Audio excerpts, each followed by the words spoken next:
Coming to you from Blue Crew Studio in Temecula, California, it's the Whiskey Throttle Show. Taking you inside the lives of the legends and leaders in moto and action sports. Today's guest is brought to you by Yamaha. Yamaha is the industry leader in two-wheeled fun and performance. Celebrating 50 years of YZ in 2024, the Blue Crew is still dominating shootouts and competitions. Yamaha, revs your heart.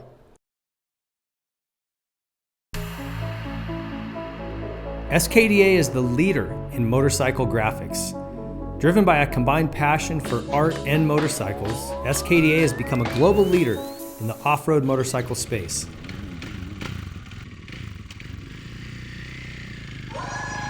Their graphics can be spotted from a mile away with a unique design that blends speed and creativity. SKDA, search and supply of true art within moto. Troy Lee Designs, built for the world's fastest racers. TLD blends elite level protection with industry-leading style and performance. Moto, bike, helmet paint, casual wear, whatever your passion, Troy Lee Designs is waiting for you on the next level. Nihilo Concepts. Enhance your riding experience with superior products like the Start-Stop Conversion Kit, Fuel Petcocks, Frame Grip Tape, Lever Grip, Grip Donuts, Secondary On Switch, Billet Foot Pegs, Billet Throttle Housings, and so much more. Nihilo Concepts produces exceptional products, all of which are made right here in America. Hey everybody, thanks for joining us here at the Whiskey Throttle Show, and we've got a special guest in the Blue Crew studio today. Guy I've known for a long time. I've been bugging him for years to get on the show, and we finally pulled it off today. Off-road legend Destry Abbott, man, thanks for coming in. Oh, it's awesome. It gave me an excuse to come to California, see my granddaughter or grandson, soon-to-be granddaughter, and my daughter. So you got another one coming. I just saw on Jared. Your son-in-law is Jared McNeil. Correct. So you're all into the moto world. Yeah, we are. And then my son. Yeah, we're pretty well-rounded. We got a little bit of everything. Who thought we would go down the freestyle road with being an off-road guy? But Jared's awesome, and we have a great grandson with him, and soon to be a granddaughter. It is a girl coming, huh? Yeah, we're excited. Cool. With the wife, little girls are just so different than a little boy, so I am excited about that. Yeah, that's awesome, man. Well, and I always see you over here. I'm like, hey, can you do the show? Like, oh, no, we're already headed home. I'm like, dang it. Yeah. So glad to have you on. Thank you for having me. Nihilo Concepts front end chatter. We're going to start with a couple questions, and if you guys are not familiar with Nihilo's products, get over and check them out. The Nano Tuner, this is a really cool product. If you don't really know much about mapping, you need some help. If you put an exhaust on your bike, you do some engine work, some different fuel, they can remotely, through this little device, help you tune your bike and get it really working great. They make all kinds of cool stuff. Check out Nihilo Concepts. We're pumped to have them on the show. I wish I would have known that. I actually just bought their starter with the KTM. Oh, it's so good, right? Oh, my gosh. I like the old school. The new KTM starter buttons I'm not too stoked on, and so the splitter puts you can put a start and stop on it. And I like the start on the left. It's just an off-road thing. Yeah. Well, I don't know. I don't want to jump on something, but I don't understand why more Supercross moto guys don't do it. It's so much easier. Just way easier. I see guys like they're trying to take their hand off the throttle and they're working. And I'm like, freaking just put it on the left, dude. It's so much better. I know all the off-road guys do that. Yeah, and dead engine starts. I'm telling you, it's literally you just take your thumb. You can roll your throttle forward, hold the front brake in to make sure you don't give it throttle. And I'm giving some secrets away. I don't want to do that. I got my riders are like, don't tell them. Well, listen. So we kind of just covered it. The first question was that you're about to become a grandpa again. So is Cooper, he's not married, right? Yes, he is married. Oh, he is married. Yes. But no kids yet. No kids, okay. No. Yeah, they live about 15 minutes from me, Northwest Valley in Phoenix there. And okay. Yeah, he's Northwest. So Cave Creek? Like Peoria, Lake Pleasant area. I know you know Arizona well. And we love it out there. It's where I grew up, and he's got his nice little house. He can ride from the house and rides for Factory Sherco and hard enduro and enduro-cross, and I love watching him now. Yeah, that's got to be pretty cool. And I've got some more questions about that because you guys did the ISDE together. Yeah, we did. Is what a cool thing. We'll talk about that. Yeah, X Games one time too. How much riding have you been doing lately? Summer not so much. I mean, I actually ride a ton. So I've been moto and I've been mixing it up. I love kind of doing a little bit of everything. But as you know, in Phoenix in the summer, we go up to Prescott, Flagstaff. We get out of the heat, but I'll go ride trails with buddies. But with my D8 training classes and group rides and experience stuff, summer's my slow. I'm like a teacher, slow time of the year, and I enjoy just kind of going on vacation with the wife and stuff like that in the trailer. Arizona kind of lost. We used to have Wednesday night practices at Canyon, Thursday night at Thrasherland. Yeah. We had some, and Firebird would do night stuff once in a while. Correct, yep. That's all gone, Speed World, we had a ton of stuff there. And now we have Motoland and ACP, and no lights there either. No, and I mean, dude, I'm 52. I don't see at night anyway, so it doesn't matter if there's lights. I still can't see the ruts, and so I'm a early morning guy. I'd rather go moto in the morning and hit corner tracks. But yeah, it's a bummer because we have such a good group of riders out of Arizona, and we really don't have the tracks that we used to. So yeah, it's a bummer. Somebody said the water hole out in Scottsdale's still there, and they've built jumps, and someone took a tractor out there. Yeah. I remember, man, Bobby Moore. You probably remember Bobby Moore. Lived out there. And now he lived in Carlsbad area, I believe, for a while. And then he moved back out. He's in Vistancia, not far from me, and we go golf every now and then. But he used to take me out to the water hole, and that's when he was the last American to win a world championship motocross. I think 125. Is he still the last one? I believe so. I don't think there's been an American. I could be wrong. Maybe one of your guests would tell me that, but I mean, it's pretty. He was a badass. Someone will let us know in the comments. Yes, for sure. Exactly. And I love reading the comments, but yeah, I mean, I loved watching. He was that smooth rider, and the water hole. Speaking of the water hole, it's hard packed, blue groove, like not a place you're like, oh, dude, let's go ride there. It sucks, but it's one of the best training. You talk about throttle control, having to really be efficient. Well, when it would rain, Bobby used to go make tracks out there, like long GP tracks. It would go in and out of a wash, and just he was so good at cutting something in, and you always knew it was his track. Yeah. You know? Now there's guys building, and it's still there, and it's like a little island of beautiful houses in Scottsdale around it, and I'm like, it's not necessarily legal anymore, but it was never legal. Yeah, I know. I was trying to be politically correct, but it's an awesome area, and as far as training, now they have freestyle jumps they've built, and I just look at them. I don't want to hit any of that stuff. No part of that? No. Yeah, I don't think either. You got anything fun coming up? Like any classes going on this fall? Or when do you usually probably October, November pick it back up? Exactly. September, I'm already booking out for September. And, are you? Yeah, and we're just finishing August here. And, it's starting to get busy. But then October, November, I do an enduro-cross class, my son and I, before each round on the course. We spend an hour and a half with a group of 25 and walk the track, work obstacles, teach them, and that's pretty cool. It's pretty neat. So I think some of the racers, you can't do it if you're a pro guy. Yeah. But they have amateur classes. Yeah, they have amateur classes. They have women's class, vet class.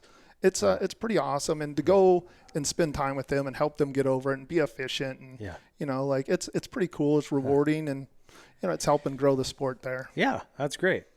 All right, we have a new segment. It's called the Seat Concepts Hot Seat. It's a question that maybe make the guests squirm a little bit. It's not too bad.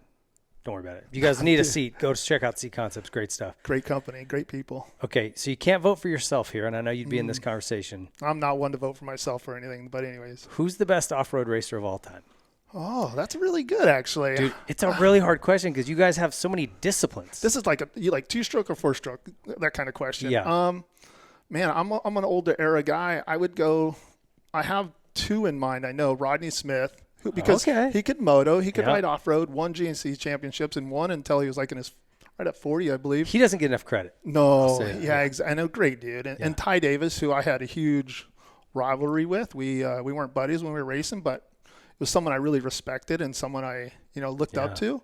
Another guy, and phenomenal rider. And his son's doing well now, and it is cool to see.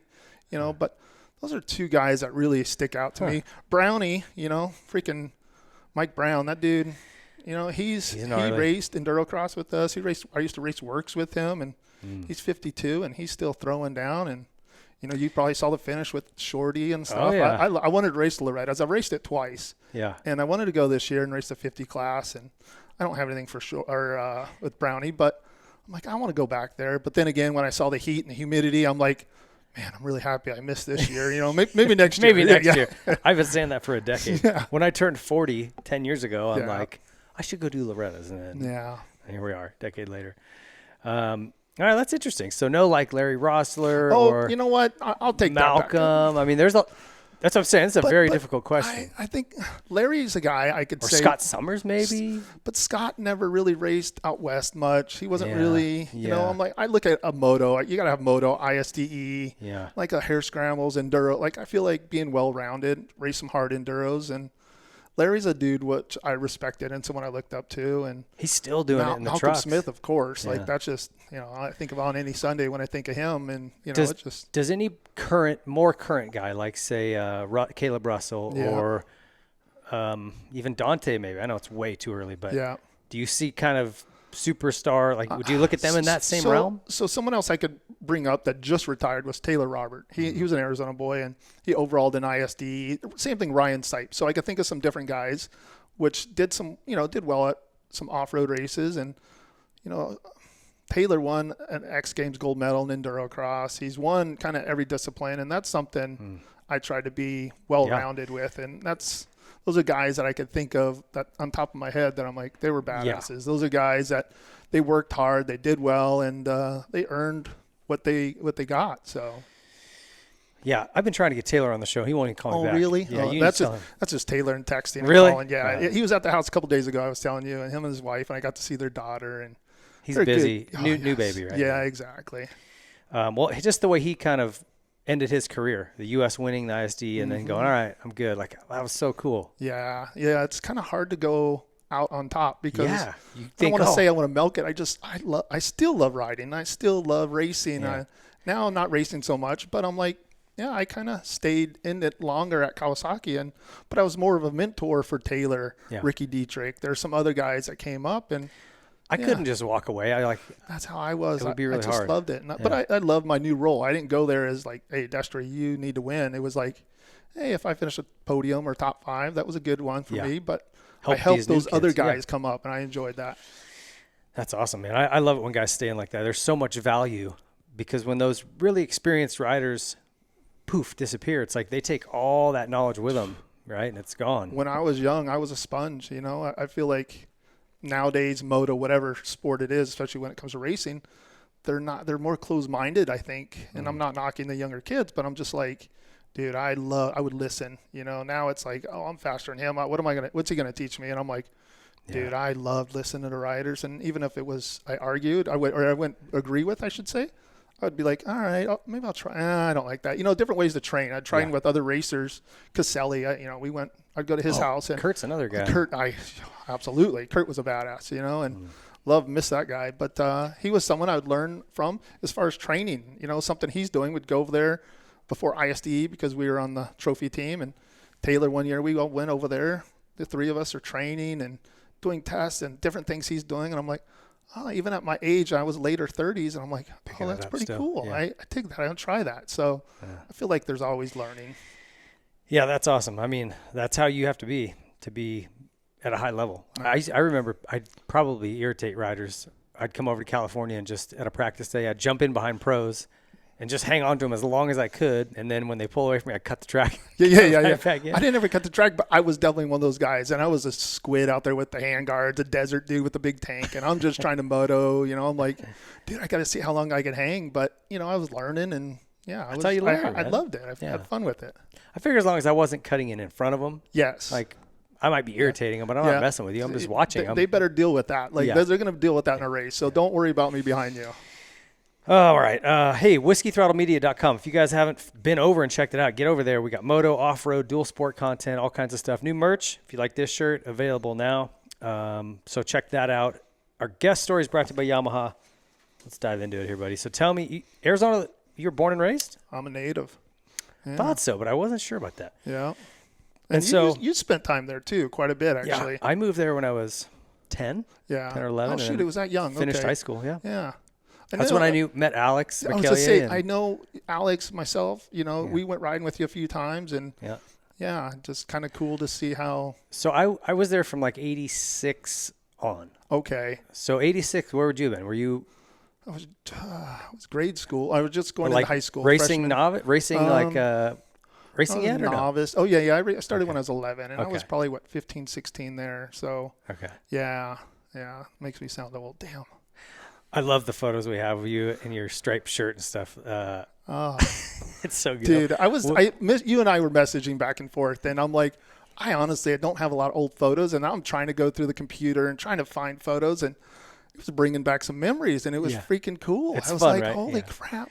The one I had no visor, I'm like, I raced mini bikes. my dad was a truck driver, and we didn't come from much, and I just love dirt bikes, and I just raced in novice class. Well, and it wasn't as pretentious back then. Like you could show up in mixed match gear and a beater bike. No one judged you. I don't remember that anymore. No, I don't. And I still love that. And then when I see somebody and I hear somebody making fun of them, I'm like, dude, I'm stoked to see that kid out here or that older guy, whatever it may be. I'm like, look, I love it. I think it's awesome.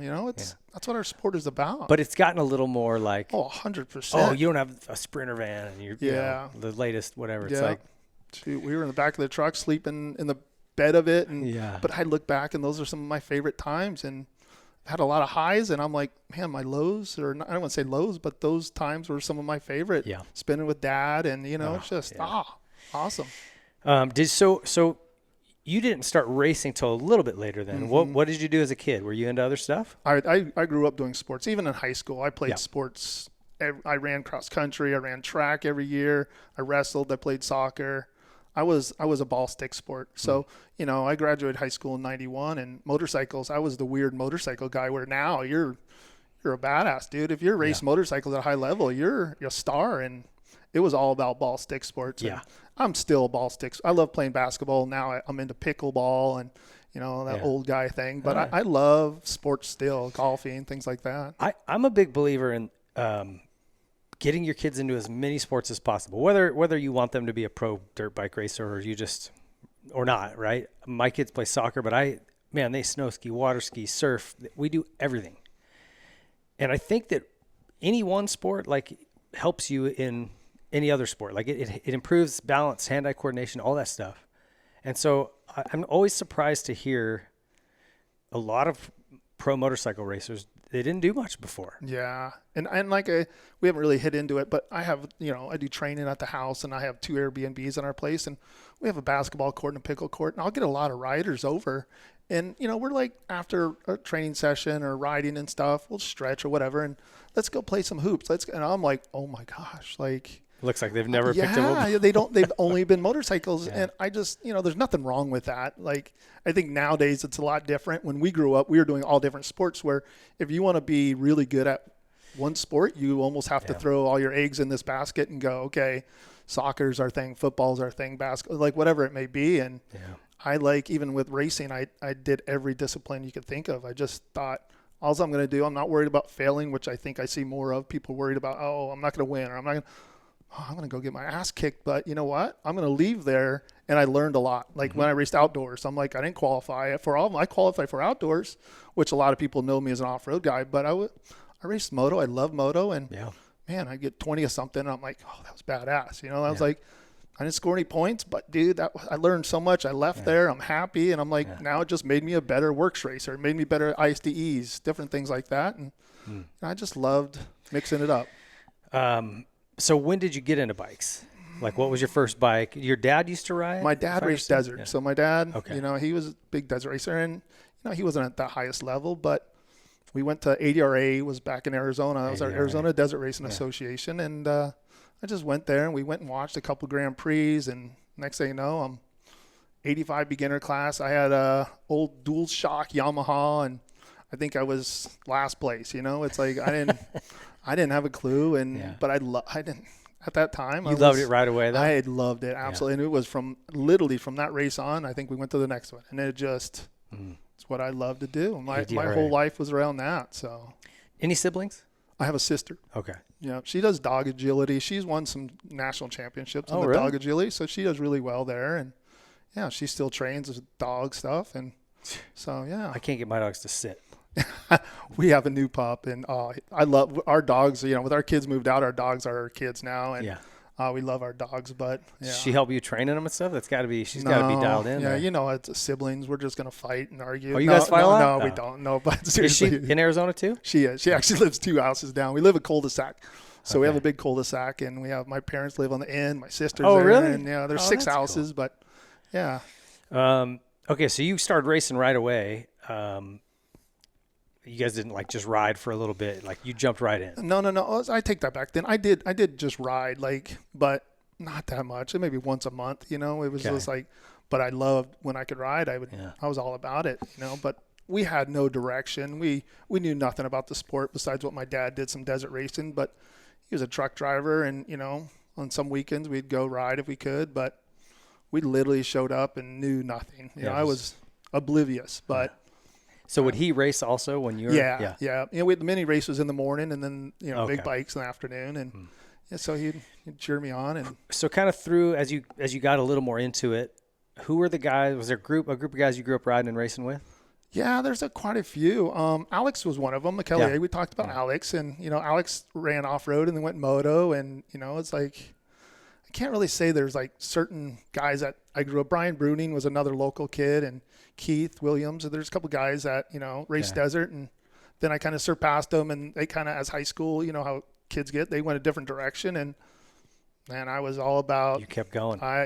Girls were not on the board yet, and I was about motorcycles. Who were your biggest rivals? Like, as you kind of went through your amateur career, did you have anybody like that? I didn't. No. I kind of, I can't say. Did you guys travel much, like over here to California? It was Arizona. Yeah, like financially, like I said, we just didn't have the money to go anywhere until I got out of high school. Is when we started making trips over here, and I was winning in high school. Towards the end, I started winning like Arizona desert races and the pro class there, and then we started doing some nationals. And so you sent over a picture that I just love. I died laughing when I saw this, but I love these are some of my favorite. That's why I said if you can find any of like real early days, I just love it because it, people see or hear Destry Abbott, they're like, oh, they just imagine you were probably always really good and had all the best equipment. And this picture, you're in like a striped collared T-shirt or like a polo shirt.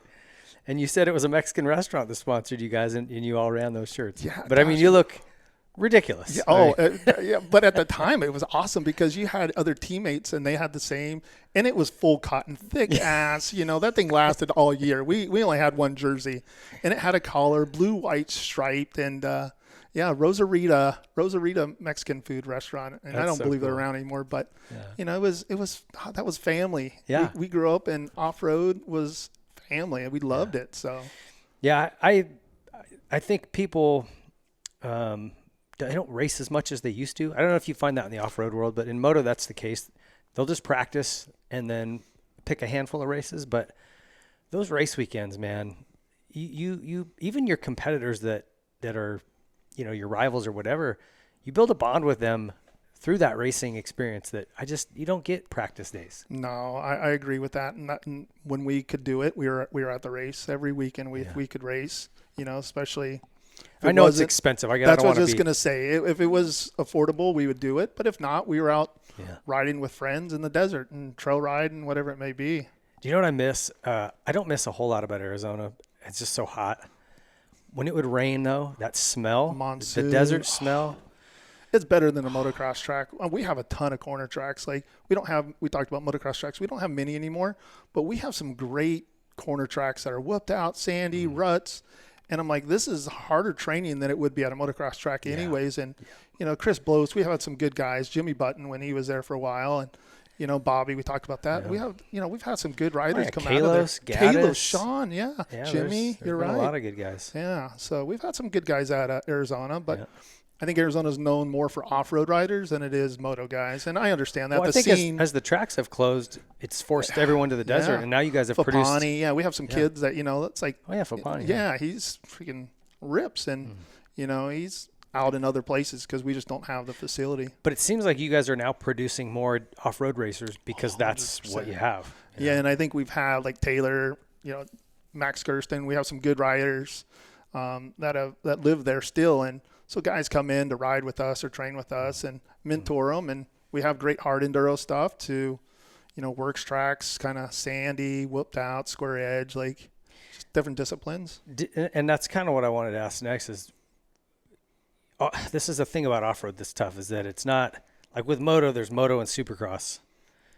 You guys have there's 10 different things you could do with it, right? And GNCC is a completely different world than Grand Prix racing, which is a whole lot different than Hare and Hound or Hare Scrambles. Enduro, so yes, absolutely. What did you gravitate towards? Seems like the Hare and Hound stuff was kind of your correct. The desert and works was more my style. Okay. I had moto background, like I was saying, but I liked reading terrain. If it was really like a hare and hound loop, a lot of people don't understand hare and hounds. I don't understand. Yeah, that's fine.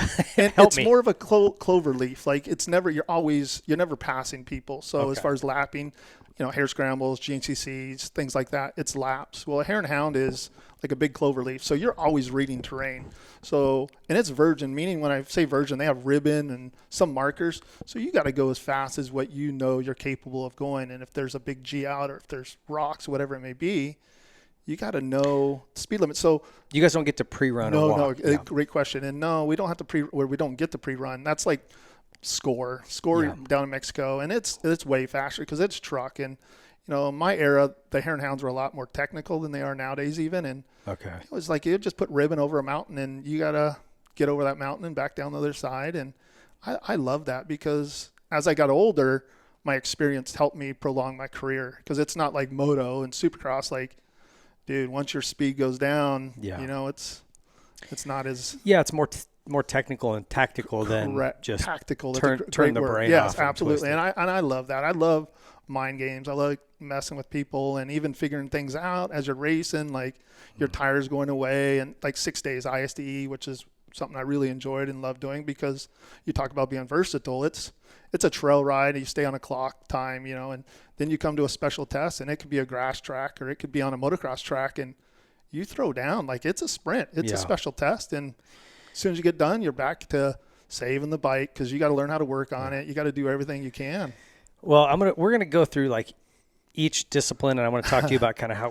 So I don't know what your questions are, so I guess I'm jumping ahead. Well, we're gonna dive into that more. Okay. So I don't want to cut you off. Yeah, we're gonna get more to that. Yep. One thing about hare and hound is the bomb start. Like it's so crazy to me, dude. I even that one. Who's a kid that just got hurt really bad? And I just I couldn't. Yeah, I think he's up in Nevada or Utah. Yeah, I'm drawing a blank. A great kid too. I apologize for not.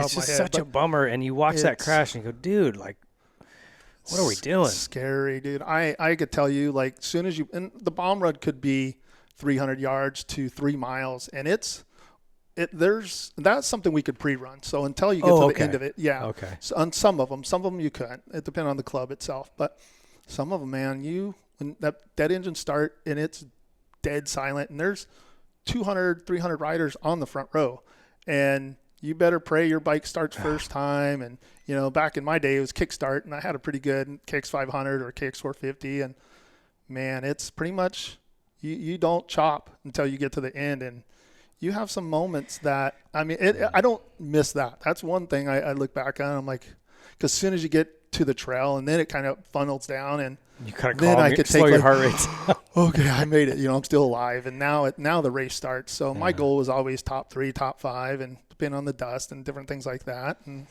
but I don't miss that at one bit. Yeah, it just, to me, that was so crazy. I know everybody looks at different things differently. Like I look at big wave surfers and I just go, you guys are out of your mind. 100%. That's the same way I look at those bomb starts. Like you guys are crazy. How can you just? I look back on it now and, dude, I get on my bike and I still like going fast. I still like that adrenaline. I'll be on a nice graded road and I'm doing like 95 and I'm like, I'm scared. And I'm like, I used to do that across the desert with whoops and chop and just loose as who knows what. And, yeah. But one thing, at that speed, a lot of people don't realize is we're more over the front end, but we also have a pretty good wind. Like you have a 95 mile per wind. So our head is closer to the front fender because our headwind, but the wheels are going so fast that the bike is really stable at that speed. But if you do hit something, I've broken a collarbone because boom, it clipped something and I rode the front wheel and I knew I'm like, pushed away. And I was doing 70, 80 and Well, you're lucky you just got a collarbone. Yeah, and then I had to ride myself out. We're desert racers, dude. Little different breed. Yeah. Okay, so at what point in your racing career did you start kind of turning people's heads, getting some looks from sponsors and things like that, other than Rosaritas? Yeah, exactly. Look, got free Mexican food. It was early 90s. I would say 91. I think if I remember right, it was it was the Best in the Desert when they used to do Grand Prix, Ely, Nevada. Some of you guys, most don't remember that, but they were just fun events. And Danny Hamill, who was a legend, he was badass and passed away down in Mexico. But I finished second overall behind him, and that was kind of the breakout. That was it. I was honestly, that would be the race where, I had oil company said they'd give me free oil, and my dad are just like, holy crap, we're getting free oil now. You know, it was a cool feeling. And then I stayed there and rode. I was on KTM's then, and, you know, I rode for them I'm not really rode. I rode a local shop. Which shop? Dirt and Street. Okay, Dirt and Street KTM dealership. I was Apache. Remember Apache? Yeah, I remember Apache. Yep. That was over on Camelback or Indian School or something like that. Yeah. Yeah, it was on the west side of the valley. I can't remember. But that's pretty cool. I like Steve Nash. Do you remember that guy? Steve Nash. He has Nash Motorsports now. Oh, does he? Yeah, they do really well. So he always took really good care of me. Yeah, that's awesome. I actually worked for him when I worked at Steve Nash or Bill Nash? Bill Nash. It's Thank Bill you. Nash. Yeah. Steve Nash is a basketball player. Yeah, we're thinking point guard there. No, you're absolutely right. I actually thought the same thing. But Bill, so I worked for him as a lot tech. I worked at a motorcycle shop. Oh, really? Yeah, I was just a little guy pushing bikes in and out, and just always around the sport. Yeah, he loved it. Loved every part of it. Yeah. So then the following season, like when did you kind of get a ride? Team Green was your first? No, KTM was actually. Okay. So I was with KTM, and then I got a support ride. Scott Harden over there, Tom Moen, who. You know, still at KTM actually, and I was up there at their test track this morning, checking out the enduro-cross guys, some of the guys I work with and or spent time with, and it's kind of. So what year would that have been when they came on? 92, 93. Okay, so shortly after that. Yeah. And then I was there until into 97. And then it was a privateer ride. It wasn't at Vosburg, KTM out of Vegas. They helped me for a little while, and then in 97 I was in Europe and did really well over there. So so when did you? So you were pro in 1990, I would say 89, 90, right there. You were young. I was 18. Okay. Yeah, 19, right in there. Okay. Yeah. So then, when did you win your first championship? 99. 99. Yeah, okay. I was on Kawasaki then. I won like 250 pro desert championships, but when I think of championships, I think an overall championship. I'm not going to go up 250 pro class unless it's like outdoors motocross or something. But for desert, as far as overall off-road, it was overall. Okay. So was there any kind of, from that 90 to 99, did you have any big moments in there that stand out for you in your career? I would say it was 1997. Excuse me. Excuse me. Puberty here. No, in 97 I was over in Italy, and sorry, I'm messing y'all up. Take me back. What happened there? How'd you get to Europe? So I've always wanted to be on the ISDE, something I loved. Like I started getting into moto after high school, or towards the end of high school when I could start driving. My dad hated moto. Oh, he did. So we just raced off road. He just didn't like the motocross scene.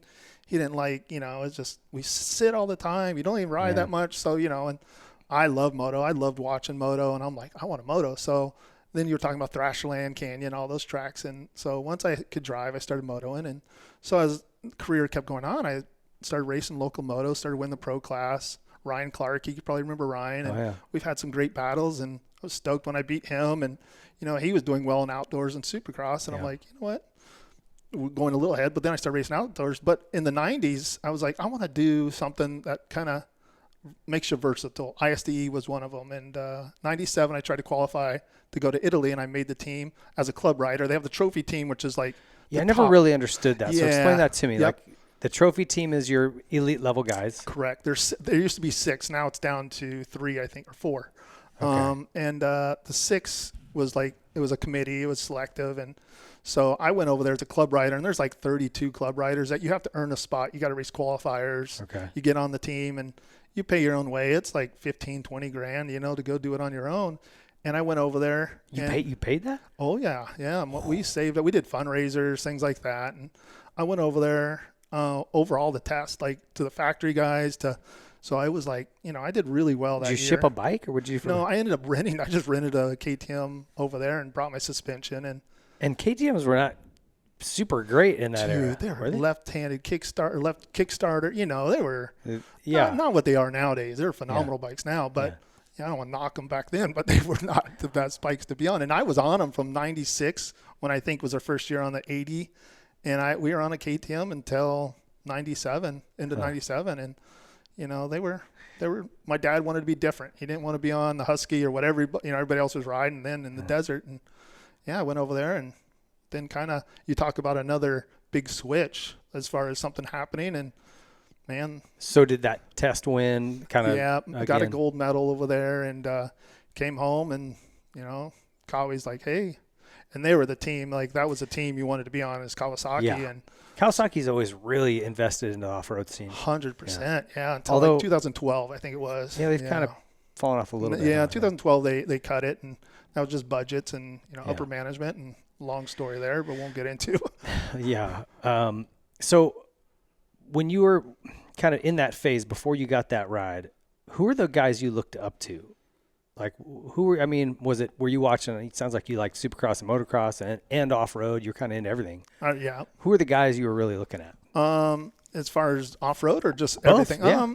I like RJ. Ricky Johnson was someone I loved from moto. I just loved his flashiness and, old school style. But off-road was, you talk about Larry, Ty Davis, Rodney. I mentioned those guys, and those are guys that were like I said, I liked them when they could go win anywhere or be competitive. No matter if they're racing East Coast, West Coast, whatever they're doing, they're really good at. And I'm like, man, that was something I always wanted. That kind of caught your eye. Yeah, that's something I get bored just racing desert, and I just get bored doing one thing. And I think you learn a lot by mixing up your riding, your training, whatever it may be. It makes you sharper and makes it more exciting too. And it's fun, it's right? Way more fun. I don't get burnt out. I didn't get burnt out. I shouldn't say I didn't get burnt out. I had plenty of times I got burnt out, but sometimes it was an injury or something like that, and I was just not where I wanted to be. And mentally, you've been through that. You were at that high level, and it's tough. Usually when the results aren't there for one reason or another, that's when it's and then a you grind. start searching, and you're trying to find something else, and then it's just. But with motocross, you're kind of just stuck into one channel. Yeah. And you get that break between Supercross and motocross, but that's it.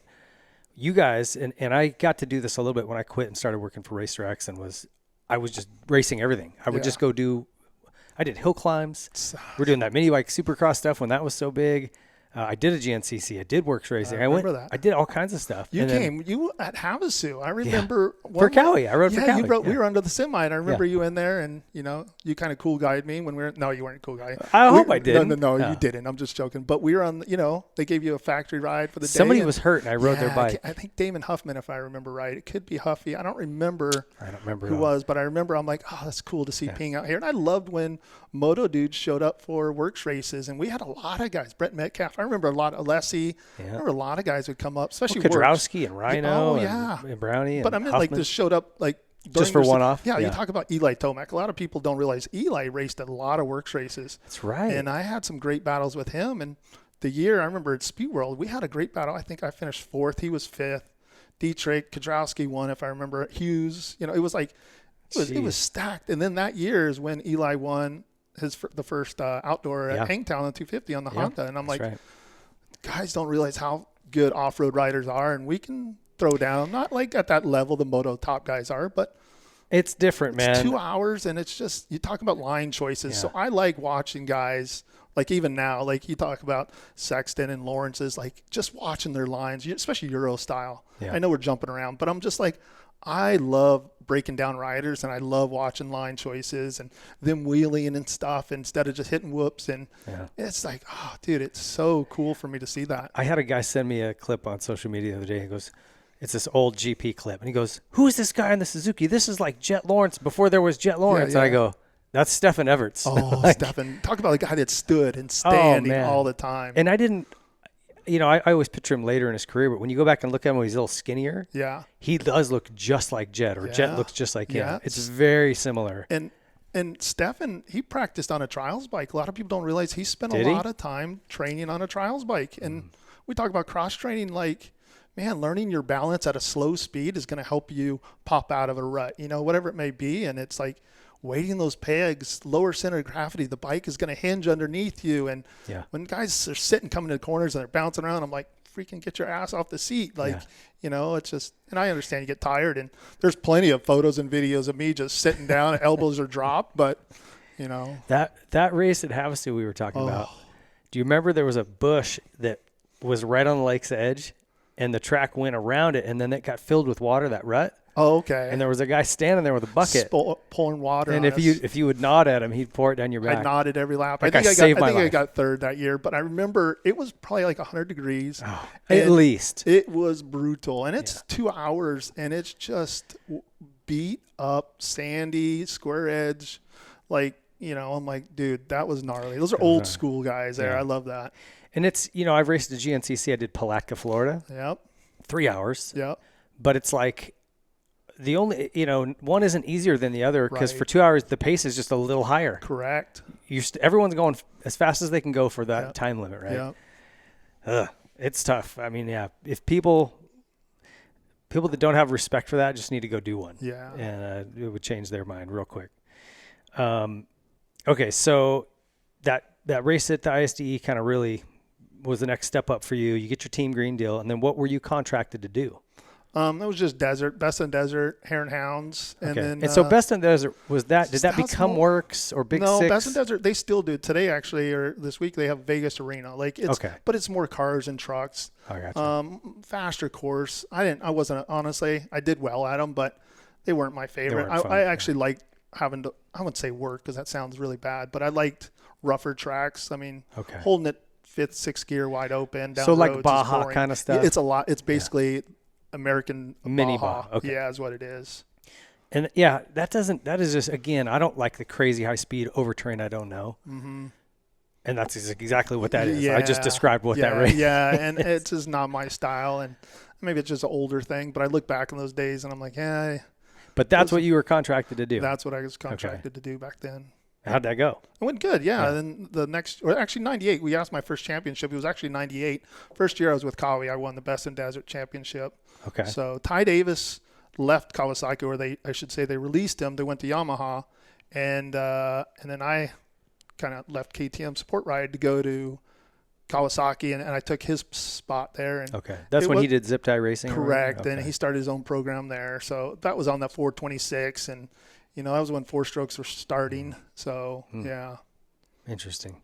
Was that in the desert? Was that an advantage or disadvantage? That was a disadvantage. Yeah, like we were on the 500 still then, and for that type of race, that Best in Desert, even Hare and Hounds, the 500 was still.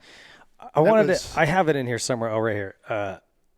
Tell me about the 500 because you guys probably got to know that bike better than most. Yeah, and it was 20 years old, whatever it was, when we were still racing it, So. But you fit it. You did well on it. They're kind of scary, but did you guys get a setup that was pretty good, or was it always a little sketchy?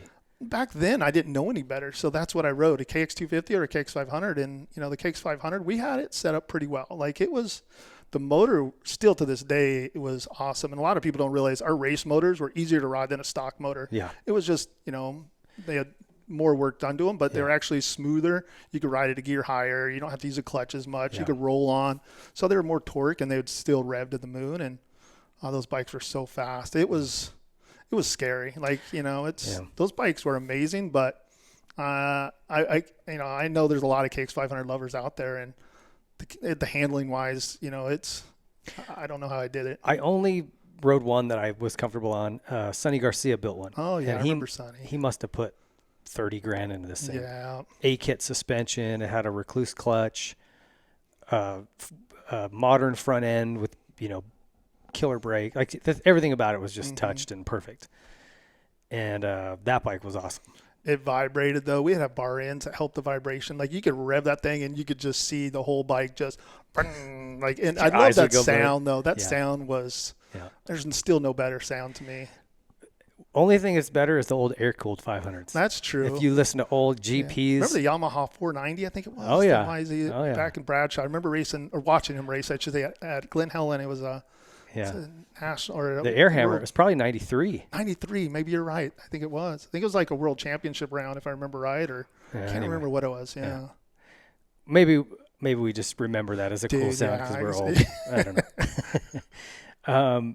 Okay, so once you win this championship, kind of what comes next? Were you asking them, hey, I want to do Hare and Hound, I want to do other stuff, or were they like, hey, here's what we need a guy for? I think in 2000, maybe 2000 is when work started, but they realized I do Grand Prix, Adelanto Grand Prix, Elsinore Grand Prix, and then they realized I was did pretty well at other disciplines. Okay. And then they started letting me go do a GNCC. I went to a GNCC. You're talking about GNCC. I think I finished 4th overall, Okeechobee. I can't remember what year it was. Rodney won, and I'm a West Coast guy just showing up. And that's good. I was stoked. I was like, this is cool. This is different discipline again. But what did you, at your first GNCC, what was your thought? Like, because we don't have woods like that. We don't have mud like that even out here, like it's just so different. I think I was too oblivious of the different as far as lengthwise. Like I rode it like a 2-hour race. So, I took off and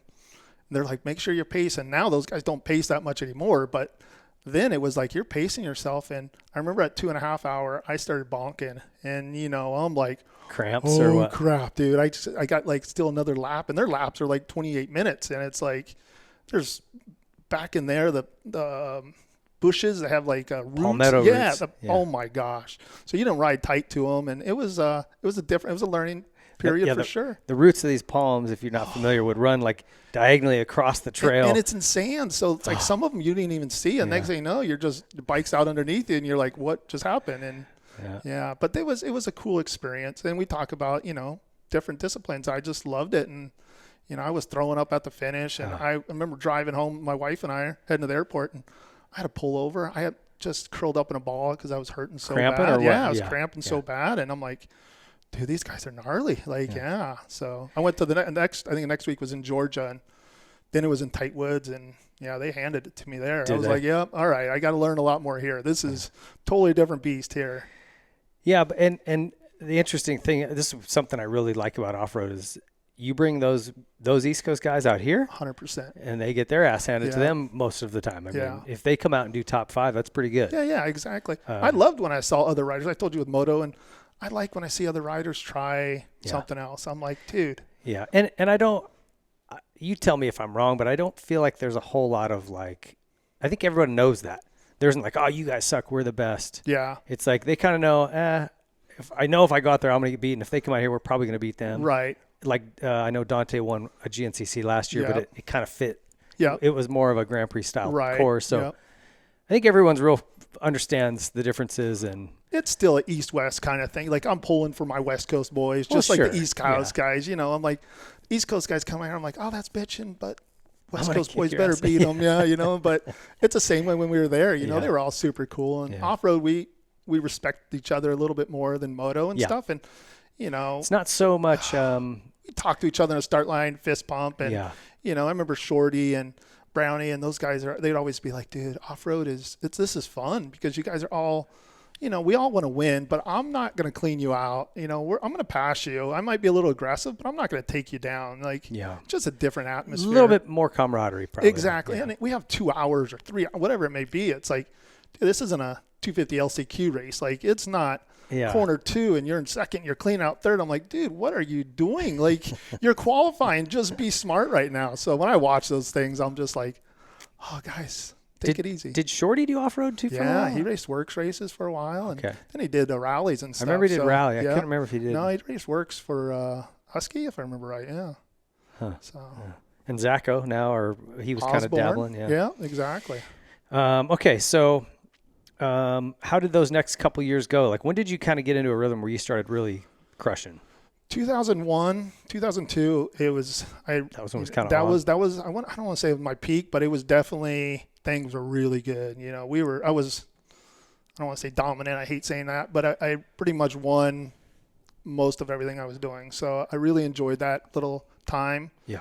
And then I switched a suspension company and things started, a little dumber back then where, I get a little bit more money over here. And I was a pretty loyal person, to be honest with you, but there were certain things I made some bad moves and I look back on and you're like, shoot, that cost me, and mentally I kind of got in a bad place and tore my ACL that year. And, it was a rebuilding year that year for sure.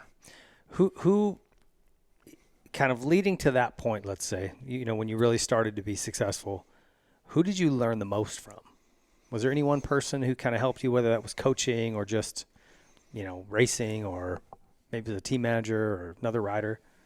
I don't know. I don't know if it was just one person. I did get along with Ty Davis early on, before we switched teams and stuff, and I learned a lot from him. Okay. So I'd go ride with him in the high desert here in California, and probably my teammates. I just spent a lot of time with my teammates and learning different ways they did things. And, I just kind of learned. I was, like I was saying earlier, I was a sponge. I really enjoyed picking riders' brains and asking questions. Are you still that way? I am still 100%. Yeah. I'm still learning as a trainer now, and I love listening to podcasts. I like listening to your podcast. I love listening to stuff and learning and go, oh, that's pretty cool. I want to try that. This is interesting. I mean, we're evolving to something else right now. Well, that's another thing I want to ask you. Like in moto, and that's all I can relate to. That's why I keep bringing up moto. Sorry about that. No, I love moto. Like we've gotten to a lot more keeping your feet on the pace, right? Like no one did that in the 90s. That didn't exist. Stefan Everett, if anybody, but in a turn, yeah, the additional torque of a 4-stroke has allowed you to just 100% leave it on and lean and trust it, right? A 2-stroke, if it bogged for a second, you'd be tipped over. So just some of the changes in technology have forced people to be able to adapt the riding. Is that true in off-road as well? 100%. Like, in what ways do you think off-road is kind of adapting? I think slowing down and ride the gear higher. I think, you hear, like, let's say we compare Barsha to, let's say, Jet or someone. You listen to their bikes, like Barsha sounds like he's going a heck of a lot faster than Jet is, but like maybe a Shane Watts type there versus. There you go. Yeah, exactly. Yeah. So that's a great example. But it's just riding smoother, keeping a controlled power. If you're throttling through, the bike's sticking to the ground more instead of brake sliding all the time and on and off the clutch. Like there's different aspects. And I think a lot of it depends on the type of riding you're doing. With off-road, we could be hard pack, blue groove. The next weekend we're at a race that is a sand race. So, it's learning the bike, learning bike setup. It's off-road we're having to set up our bikes a lot different all the time at different rounds. So if you're doing a hare and hound or a works race or GP, NGPC race, like they're just so different. Yeah. And, the same setup isn't going to work for each race you go to. Right. Your pro career was how many years? Almost 30. I won. That's insane. Yeah, I was with Factory Kawi for 19 and then won 10 major championships there. Okay, so we can't go year, typically we'll go year by year. I won't remember them, to be honest with you. So we'll just do this. We're going to go discipline by discipline. And I want to talk about kind of what stands out from your career in that discipline. And so let's start with hare and hound, which seems like maybe that was your most successful or where you had the most kind of success. Correct.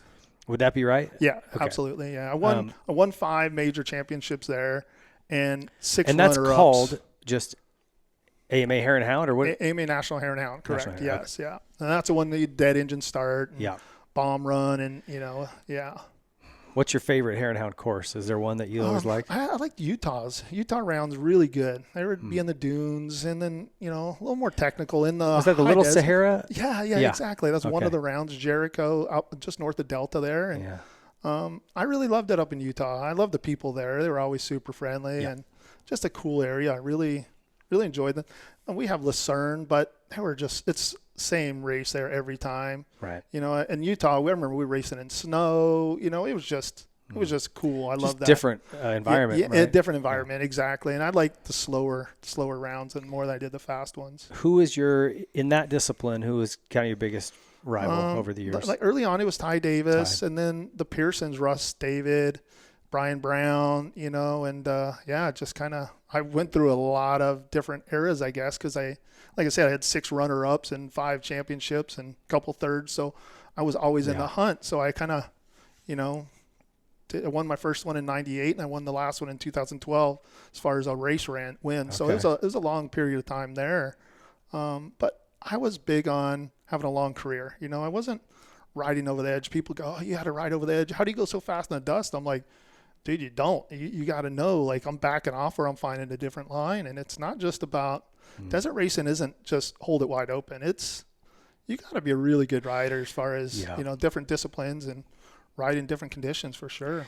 I remember asking Johnny Campbell something about how you read terrain at that speed. Did you watch his show? No, yeah, I did. I listened to his show, yes. And, he was just talking about different little things, cues he would look for, puffs of dust or just like whatever, stuff I never really thought about.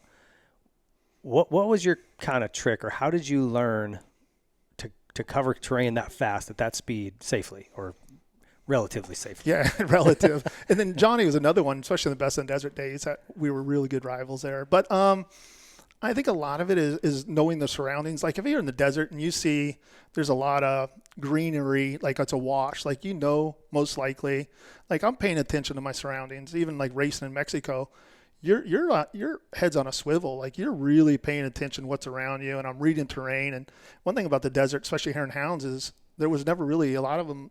There wasn't a trail, so you're following ribbon.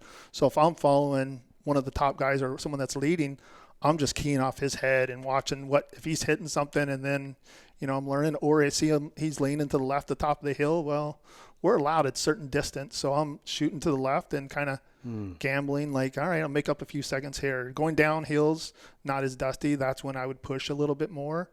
There's places where you're in silt. I'm making dust. I'm actually hitting the silt because I know it's going to give me more time. And if I'm that guy behind, I'm grabbing water. You learn how to save energy and when to push and when not to push, and that's something I enjoyed that stuff. Using the silt bed as a tactic, 100%. Yeah, I'm riding that silt. Hey, I would use roost as a defense mechanism, and especially if I was getting tired. Yeah. I had guys. Someone catches me, I'm like, take that. I would have guys where I'm like battling, and you roll down. You go up a hill, and you're getting ready to go down, and if someone roosted me, then it just fired me up. If you trash talk, I was like, I loved that. I wasn't a trash talker. I'm like, all right, that fired me up. But when guys would roost me, it pissed me off. And I'm like, all right, dude, now it's game on.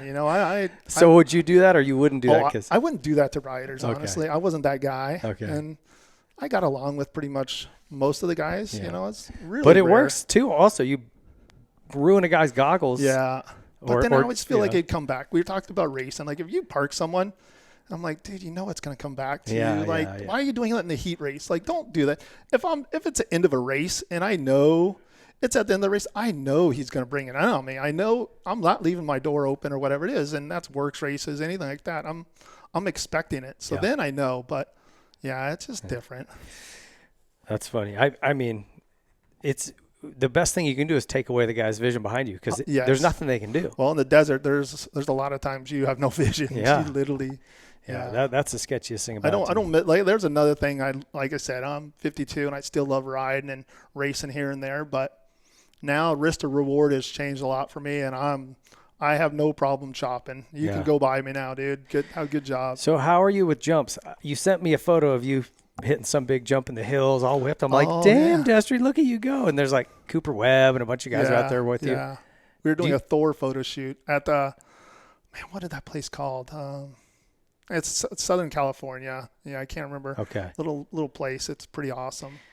Do you still jump that kind of stuff? Or have you toned that down a bit? I toned it down. That was a big cliff jump. That was a those guys, all the top guys were there doing a shoot. And I'm like, we were a couple off-road guys, Gary Sutherland and I, and we're like, all right, dude, let's go send it with them. So we did. And, Plessinger, who I know really well, and he was on the Yamaha Star team then. And so he came and rode the enduro-cross track. They have a big facility there, and it's a cool place. And where is this at? Gosh, it's just is this Rhino's old place? Alpine. No, Alpine. Southern. What is the name? I'm drawing a blank. Something ranch. I know. Good family too, man. I'm drawing a blank. I'm old age, chemo brain. Yeah, I can't. I know what you're talking about. Okay. Yeah. Because I've forced myself to dial off the big jumps. If I'm not really comfortable, if Me too. the landing isn't really forgiving, I'm like, nope, I'm just not doing it. Yeah. Too much to lose. Yeah. But man, I miss those days of going out into the hills with guys and shoveling jumps and that anxious feeling and who's going to do it first and then trying to figure it out. Yeah. That was really fun to do. See, that even when I was younger, I didn't really send it like that. I was a Chocolate Summit. There you go. Just Chocolate Summit was what it called. I never really was that guy. I would always follow. It was rare. Like I said, I was more a calculated guy. But even if you see somebody doing it the first time like that, oh, dude, that's an adrenaline rush. I do miss that in aspects, but just my scale's a lot lower nowadays. I'll still go. I don't want to say throw down on the moto track, but I'm good for a lap and a half, 2 now. And then you're as good as you once. As good as I once was. Yeah, and then I'm at 195, and I'm like, all right, dude, I'm sitting down more. I cruise for a few laps, do another lap, but I love motoing still. Yeah, I love that you still like to ride. That's awesome. I'm the same way. The guy's like my brother-in-law, Phil Lawrence. He hasn't ridden in years. I didn't know Phil was your brother-in-law. Yeah, he married my wife's sister. Oh, I didn't know that. Yeah. That's awesome. That's interesting. But he just quit. He had a big crash at Mammoth, knocked himself out, and he said, I'm done. He hasn't ridden since. Wow. And I'm like, how do you do it, See, man? I just would miss it too much. I know a lot of my racing buddies used to be teammates, and like I haven't ridden in years, and I'm like, dude, I have an adventure bike. I have a dual sport. I've gotten into dual sport. I really enjoy that. Yeah. I've seen a lot of off-road or a lot of moto guys that have transitioned, and yeah, it's freaking cool. If you've never, I mean, the modern dual sport bikes are good. Amazing. It's just like a moto bike if you put tires on it. Yeah, softer suspension. It's plush, and you're going and riding some cool stuff. You're going to mountains and middle of nowhere. Just good times with friends. The first ride I did, we went from here, and I've got my motorcycle endorsement. I'm legit, right? Yep. I pulled up to a stoplight next to a cop, and dude, I was so nervous. I'm like, oh no, I'm gonna get in trouble. And I'm like, wait, no, I'm legal. This is legal. Like, it takes you a minute to kind of. Yeah. Well, you're in California. You never know anymore. So. Well, over here, if you're a criminal, they let you go. Yeah. But if you, I don't want to go down that road. I'm like, I'm going to be quiet on this end. Yeah, well, I piss people off all the time. But we do try to keep politics out of the show. Okay, so Hare and Hound, lots of success. Any kind of moments? Like, what were a few of the key, either really big highlights or low lights? Definitely have low lights would be, some big crashes and stuff or injuries that cost me, championships and things like that. But man, I like I said, I like to be a positive person. My mindset is really about positive, and even I plenty of lows, with cancer and different things like that. But I feel like negativity is really not something I go into as much. But I mean, I learn from those things. Sure. I didn't mind going and trying something. But as far as highs and lows, I mean, injuries were my lows. Like nothing really stuck out. Do you have any major knee? I know you said you did ACL. I had the ACL. I've had a bad concussion at like the Nevada 2000. We were leading. It was like 4 days race, 5 days, and led every day. And second to last day, just hit a G out, hit the stabilizer on my chin, bit most of my tongue off, and they had to air vac me out. And I don't remember it, but that was a really bad one because that was a huge event. And but like highlights would be qualifying for outdoors, winning gold medals, racing X Games with my son, like different things like that. Like X Games, and everybody always, when I say, "Oh, I've raced 8 X Games," they're like, "What tricks?" And I'm like, "No, dude, I don't do tricks." We had enduro-cross when it was only in for a couple of years. Yeah, it was like 3 years, and then we did they did a Euro X Games, or like travel in different countries in Brazil and Germany and France or Spain, stuff like that. So. Did you medal at X Games? I never have, no. Oh, okay. Pretty interesting, that whole deal, the way that's run, huh? Yeah. It's a wild one. Just totally for TV. Like, dude. The athletes, the fan, they don't care. It's like just TV. At Staples Center, I remember L.A., Brownie was leading. I was running second in the main, and I did a stupid crash, but I did well still. And, man, it was like they would hold us. They're like, we're sitting on the start line for 35 minutes because they're like, TV's not ready. And I'm like, I'm not used to this. This is like, I was warmed up. I'm ready to go. My mental side was ready. And they did that to us in Supermoto. Yeah, that's we right. pulled tire warmers off. And then they're like, oh, never mind. It's going to be like 7 minutes. Yeah. Everybody's putting meters. Okay. So let's talk about Grand Prix. So I guess this is like Elsinore Grand Prix, Adelanto Grand Prix, Big Six. Was that around at the time? Because it went Big Six to NGPC. Correct. But Big Six wasn't what it used to be. Okay. Or I should say now it's a lot bigger. But back then it was like still growing. Okay. Like they didn't have the manufacturers as much involved. Elsinore Grand Prix was a huge event with Goat Brecker putting that on. Adelanto Grand Prix up in the high desert. Huge events. And those are like one-off events. And they'd get 2,000-something riders. Yeah. And they were awesome and just huge events. They were fun. I enjoyed those. I won those a couple times each. And, what other Grand Prix kind of stuff would you do then? Because the best in the desert was more. They started with some Grand Prix, Mesquite, Ely, and then they went more truck car racing. They decided to go that route. So then it was more just high-speed desert, and that's when I'm not as much into it. So did you win the Elsinore or Adelanto Grand Prix? Won those quite a few times. So Adelanto, I won Elsinore once. And you talk about another person, Ryan Villapoto. Like, the year I won it, I think he was second or third or something. Oh, he did that? Yeah, and he did that. So I was like, it was cool when the moto dude showed up, and, they're like, dude, that was fun. It was gnarly. It's like 2 hours out there and that was fast. The Elsinore Grand Prix was Blue Groove, which is more my style being Arizona. And we brought it back last year. Yes, I do.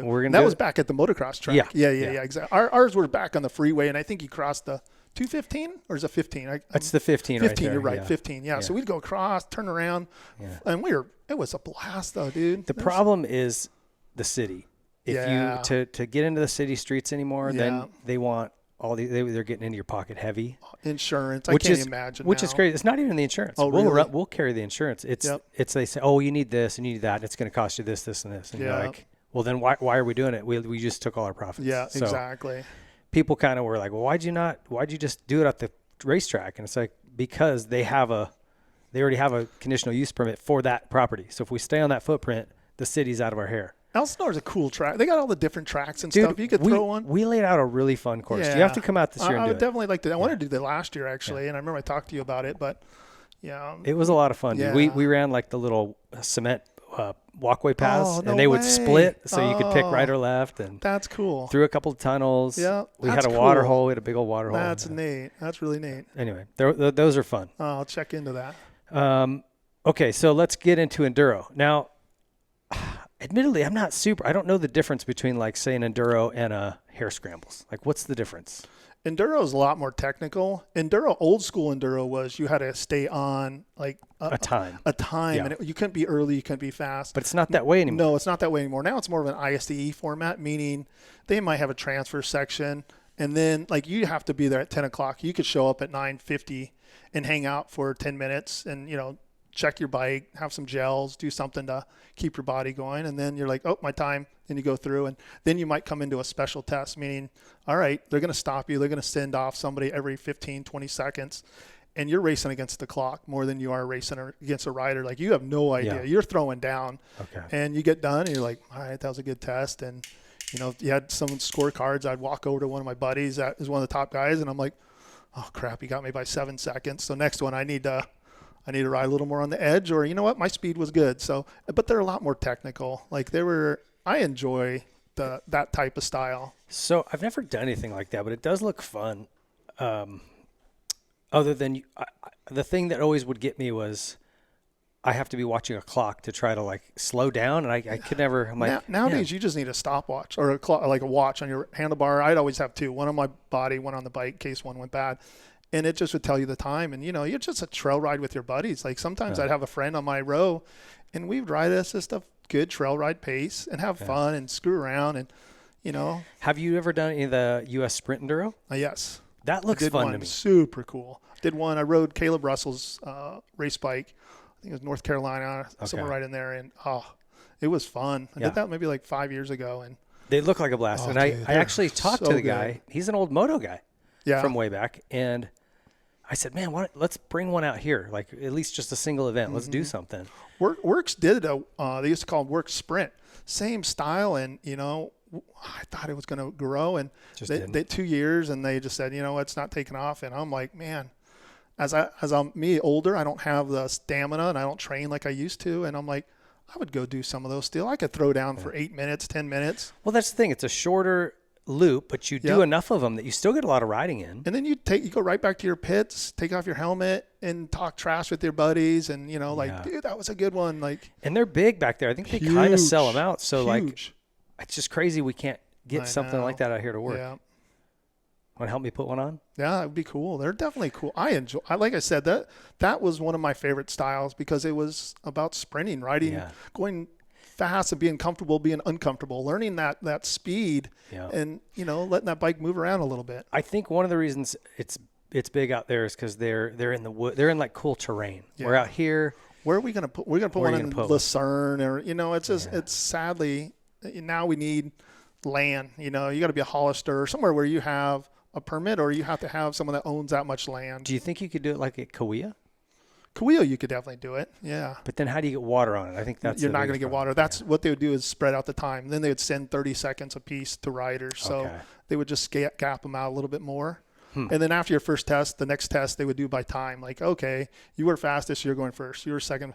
So then they would send them off. So it was. All right, let's do it. I'm going to talk to you about it. We're going to put it together. We're going to make it happen. Sprint Enduro out here, guys. Hang on. He even circled it. Okay, hare scrambles. So, like I know the West Coast Harry Scramble Series actually looks really cool out here. We've been kind of helping promote a little bit of those with Whiskey Throttle Media, and I want to go do the one up in Tahoe at the end of the year. Oh, that cool. looks really fun to me. I haven't done that one what's before. What's the name of it? Not Donner, not up by Donner. Okay, they did a Harry Scramble not long ago. It's in Truckee or just past Truckee. Anyway, these look really fun to me, but there a lot of them on the West Coast are the Northwest. Yeah, they have some great ones, and that would be more if I was in my racing era. That's what I would want to go do. Yeah. That would be my thing right now. Did you ever do any of those? I did do some Harry Scrambles, yeah, and that's when Rodney and those Harry Scrambles are big. Now I think with racing we have so many more disciplines, so many different series. Before it used to be Works, Hare and Hound, Enduros, Harry Scramble, GNCC. Now you have so many different types of racing, and I think it's diluted our sport as far as manufacturers, because we used to have, like at Works races, we had to have our semi Suzuki, Kudrowski, Ryan Hughes, like we had factory Honda, Yamaha was there. I mean, it was all the major companies. Now besides, let's say, GNCC, I don't know any other series that has all the big brands. Yeah, I think it really just comes down to organization, right? Yeah. Like, where do they want to spend their money? And, you know, it's a little bit tougher. But if the promoters out here would get a little more together and say, okay. I wish the Japanese, I mean, honestly, like I grew up on Kawasaki as far as my racing days, and I wish Kawasaki has an effort on the East Coast more than anything, but they used to have such a good Team Green program. They do for moto and stuff like that. But, you know, it's like, man, I think they missed the boat. And I said that when I was, you know, towards the end of my career there, when I went into more marketing and did events for them instead of racing as much. And I'm like, guys, we need to go to these different off-road events and, you know, show what our bike can do. And, you know, just new management coming in, that's not the direction they saw. So I think that the one thing that GNCC has going for it that the others are lacking is just more. It's more formatted. It's more structured. Each one is the same promoter, so everything is the same right out here. Family, they know what they're doing, and they have TV. TV's big, and they have money. They have money to back it. And, you know, it's. We tried really hard with the NGPC series out here to kind of be a media partner for them. And I said, hey, we want to focus on the riders. We'll help get them a bunch of exposure and, you know, help get your series exposure by proxy. And they kind of talked like they were interested. And then it was like, man, they're missing the boat on that too. So I think more exposure is huge. I mean, I'm about growing our sport. And like I said, I'm still involved in trying to help out as much as I can. The problem with them, I think, is each event is a different club.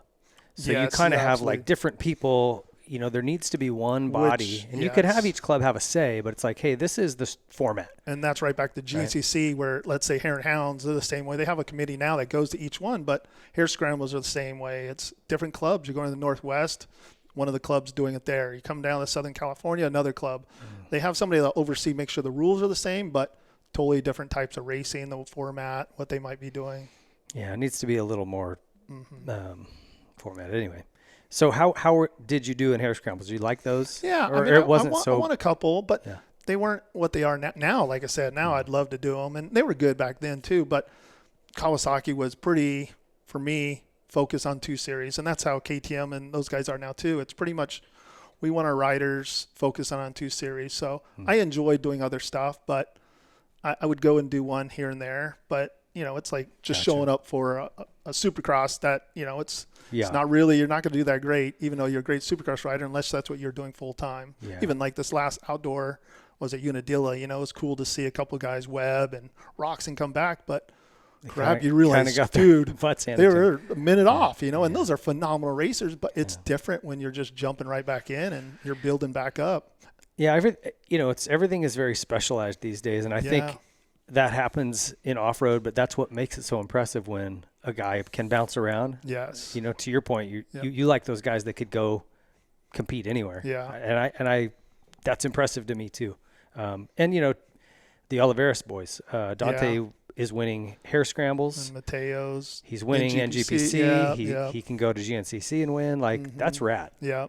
That's really impressive. Okay. Speaking of GNCC, Tell me a little bit about your experience there. How many did you do? Did you ever do a full season? No. We'd usually just do the opening round. Kawasaki'd make a big push for the opening 1 or 2 rounds. Which was Florida, right? Florida, yeah. Okeechobee, Palaka maybe, or a couple different ones. I raced like 3 or 4 of the first rounds. I only did like 6 total or something. Okay. Just because it was the middle of my season and was a desert dude and works guy. So I guess you're probably used to being on your bike a long time, but when I did that one, my hands. Oh, dude. They were just bright red, blisters that had popped off. I couldn't get in the shower. I screamed Burning, really loud. Oh, I'd get done. My grips would be bloody. Like it's just. Yeah. Okay. And then, I don't feel like such a different. wuss. Yeah. Different breed. Like, people are like, why would you want to do that? And I'm like, we're just stupid. I don't know. Like, I'm competitive. I hate losing. So I'm like, I'm not going to let up. Do you ever seen the grips that the rally guys use? The big or thicker. The foam, but they're foam. Do you think you could use them? No, I couldn't. Not for that. No, because there's more holding on. You're just more aggressive. And you need more. I think like if I was riding doing a fun ride on my 500 down in Mexico, I would maybe put those on, but yeah, I couldn't use them. I've tried them and I didn't like. I got more arm pump because you're just squeezing. I just did not. Yeah, it didn't suit me. Who impressed you at the GNCCs the most? On the ones you were there. Fred Andrews, he was my teammate at Cowie. He was really good. Rodney, we get back to Rodney. He was so dominant, and he was a little older than I was. And I was like, that dude. I think he won 6 maybe or whatever. I can't remember how many. Scott Summers early on the XR 600 was just mind-boggling. I'm like, I don't know how that dude went so fast on that bike. That was badass. That's old school, and I love old school racers. So yeah, I'd love to ride that 600 now and see what was that like versus now we're used to modern 4-strokes. Yeah. Was it couldn't have been an advantage for that guy. No way. It was so big. Like even on my 500, like it would blow through stuff. It was soft, and back then those guys had the tree roots and stuff, and maybe the weight helped. I really don't know, but it wasn't point and shoot bike. It was definitely and they always heavy. did dead engine start, right? So he was having to start that thing. Exactly. And he was a badass dude. Like I like Scott. He was someone I looked up to too, and just didn't really race him that often. But it was like I don't think back then it was cycle news and magazines. We didn't have social media. Yeah, right. I didn't have a clue what anybody else was doing, and I'm like, 2 months later, I'm like, oh, Scott won this race. So it was kind of cool. I just remember there's a photo of him holding, like he's lifting up that thing, which actually we got one of you doing that with your bike, which is hilarious. I was laughing when you sent me that, but that picture of him holding that 600 is like just burned into my brain. I'm like, that's probably 250, 60 pounds. Probably. He was a bad dude. He was a strong dude too. Yeah. Had to fitness, back in our early stages, fitness wasn't what it is now. And that dude he put in the work, and I love to see guys put in the work and get rewarded for it. That's cool.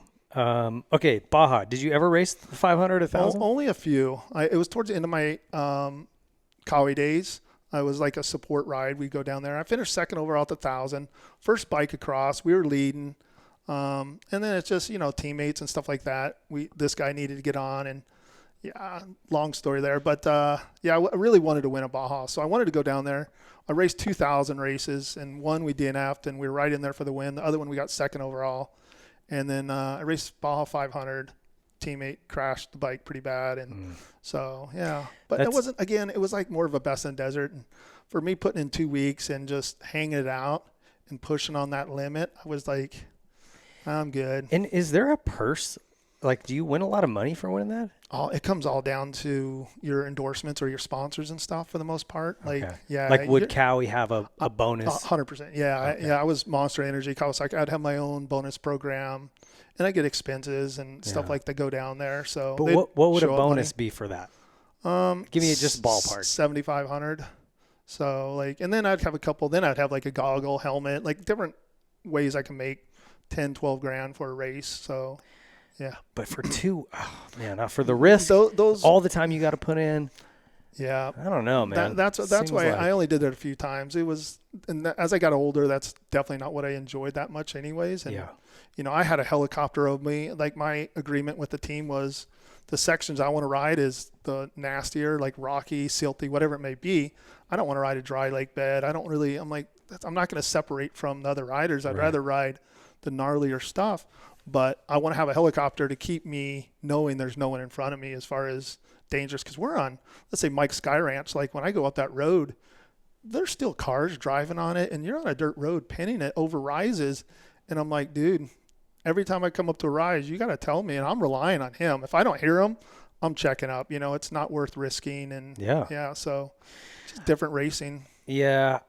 Again, to me, it's just always been the sketchiest. And, two guys who I really respected, Danny Hamill and Kurt. Yeah, both died in that discipline. Yeah, and those were freak. Like Danny's, I was hitting a car, and that really sucked. And Kurt was a freak one, and Kurt and I were close, and that one hit home for me. It's a freak one, but it's like that's Mexico. That's when you could race down the streets. Like, you could go as fast as you want. Now they have a speed limit. Anytime you're on pavement, you have an auto on your bike, and you have to go a certain speed. As soon as you get back on the dirt, boom, it's back on again. So they could keep track of where you're at, how fast you're going, and you get penalized, which it sucks trying to find like 58 miles per hour, 59. Oh, I don't want to go to 60, over 60. So it's just different, and racing has just changed over the years. And so did you enjoy anything about that kind of racing? I enjoyed the pre-running. I loved it. I love the people down there. I love riding in Mexico. I still enjoy going down to Mexico riding, but the racing itself, no. And usually,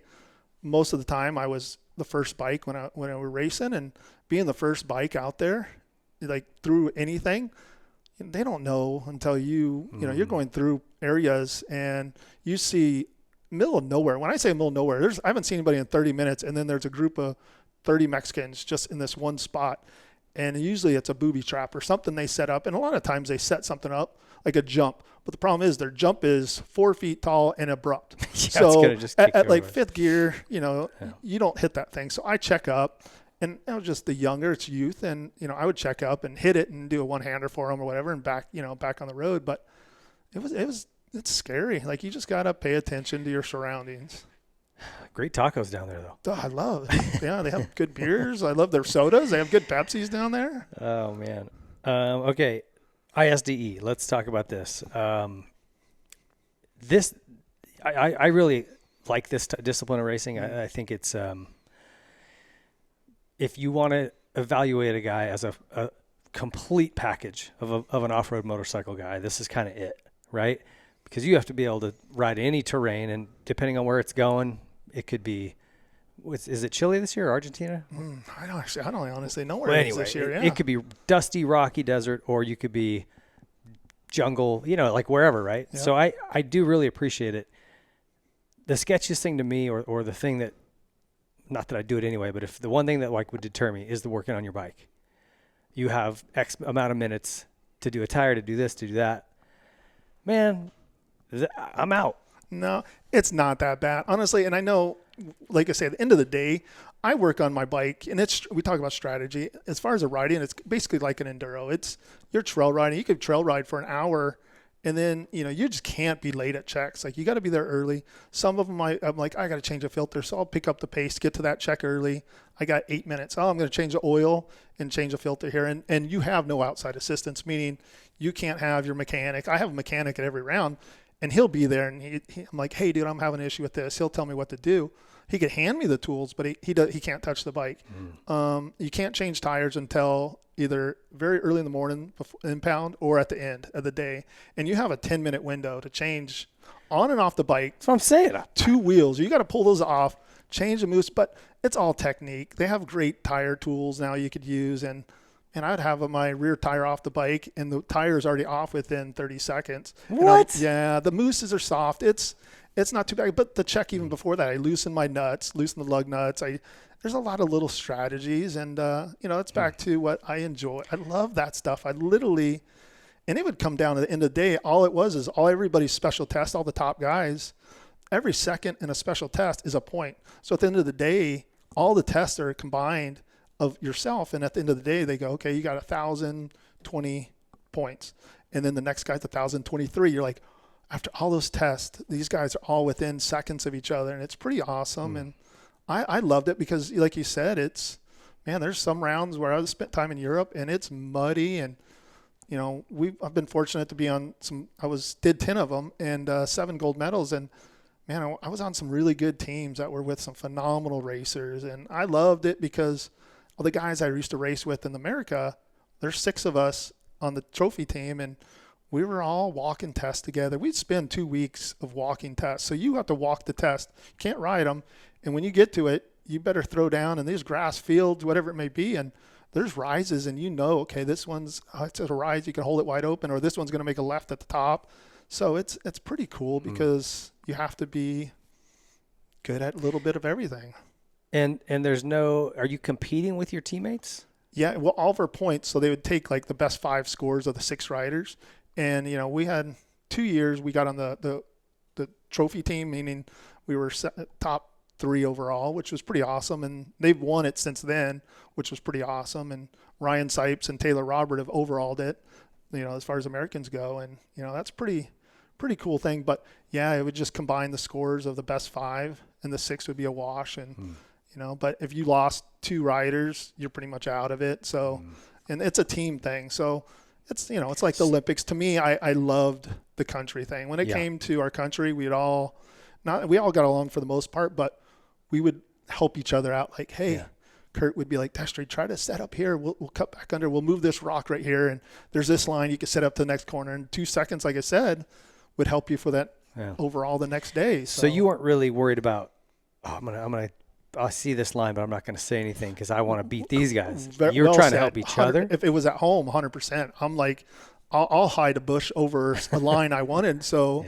the guys the younger kids that were maybe faster than I were, but they just didn't know those little secrets. And I'm like, I'm going to save that one. Taylor Robert was super good with that. And, it's like, that stuff was cool to me. I just enjoyed those. But at the games. ISDE, you'd work together. 100%. We'd all walk together. We'd talk together. And, it was fun. And so you can win a gold for each special test, but the overall is different? No, this is a great question. And this is something everybody says, when you got a gold, do you want it? And I'm like, no, I never won overall, actually. But within, I think it's of the overall winner of your class, it's 15% of what his score is. Then it's gold medal. Then like 15 to, I don't know, I can't remember, 50%, let's just say, is silver medal. Anything under that is bronze medal. So just because somebody won a gold doesn't mean they won, but they were at the top of that class. Like, gotcha. So winning the overall in your class is big. That's huge, yeah. And then winning the overall, that's like wild. Because it's. And our U.S. team won it with Taylor. Yes, exactly. They've won it twice now. Last year? Last year, yeah, because that was Taylor just retired. Yeah, 2013. 2023. That shows you how freaking dude. We're old. Okay, I thought I had that down. I just wanted to make sure I was understanding it right. What were some of the cooler ones you did? I mean, you did 10 of them, you said? 10 of them. Italy was really fun. Where was that in Italy? Milan, up by Milan, up northern Italy. It was really cool. It was muddy. Yeah, mountains, all forest. Like the final day, the final moto, they used to do not outdoor national, MXGP there. And it was cool because we had almost 20,000 spectators, air horns, different atmosphere. I'm like, dude, Europe we were kind of a big deal over there, It's like it was. They love motorsports. They love motorsports. Anything with motorsports. And Spain, Germany, we had some really fun ones where, Germany was cool. I really enjoyed Germany. We did well there. We finished on the podium, and we just got to spend time with the Germans as far as their pro team, their trophy team, invited us over before, and we played volleyball, and we went into they do their hot cold thing. We went into their sauna and back in the cold water, and it was funny because all of us Americans, all of them are butt naked. All of us Americans are in our, underwear and stuff, and they're just giving us crap. And I'm like, dude, I'm getting in that water. It's cold. I don't want to come out of that thing. So it was fun. It was a cool experience. And, that's why I loved. Was the vibe with other countries like a lot more camaraderie there as well? 100%. Yeah. Because we're not racing, even like hard enduro, it's the same thing. We're not racing each other like moto, where we're all racing ourselves, meaning we're in special tests. Like all the top guys are within a second or two every test. So we're not competing against anybody until the final moto. Day 6, they do a final motocross. And then that's where we would shine. Like the Americans, we were more moto style than the Euros were. So we knew if we were right in the ballpark, if it came to the motocross track, they knew it too. Like the Americans are going to be good on the motocross track. Like that was what all of us, everybody's got strengths. All of our U.S. guys had motocross backgrounds. They were versatile riders. We all knew what we were doing on a motocross track, and that's where I'm like, I always loved this day 6. So I always look at 6 days as 5 days. Like really get through the 5 days. The 6th day, it's a trail ride to the test. And you're hanging out, cheering on the other riders, and just the awesome flags everywhere, just air horns, chainsaws. It's just, it's a cool feeling. These Germans, were they packing? Like, what are these guys running around naked for? That's what they do with their hot, cold sauna they do. They just like, can't wear some underwear? I tried not to really look down there, to be honest with you. They probably were, but I didn't want to get that. Did you guys ever get in any trouble? Ever go out? Rental car stories? Or? Man, I had to keep some to myself. But we for sure, the trophy team, we would have an East-West. Usually it was like 3 East Coast members and 3 West Coast for the most part.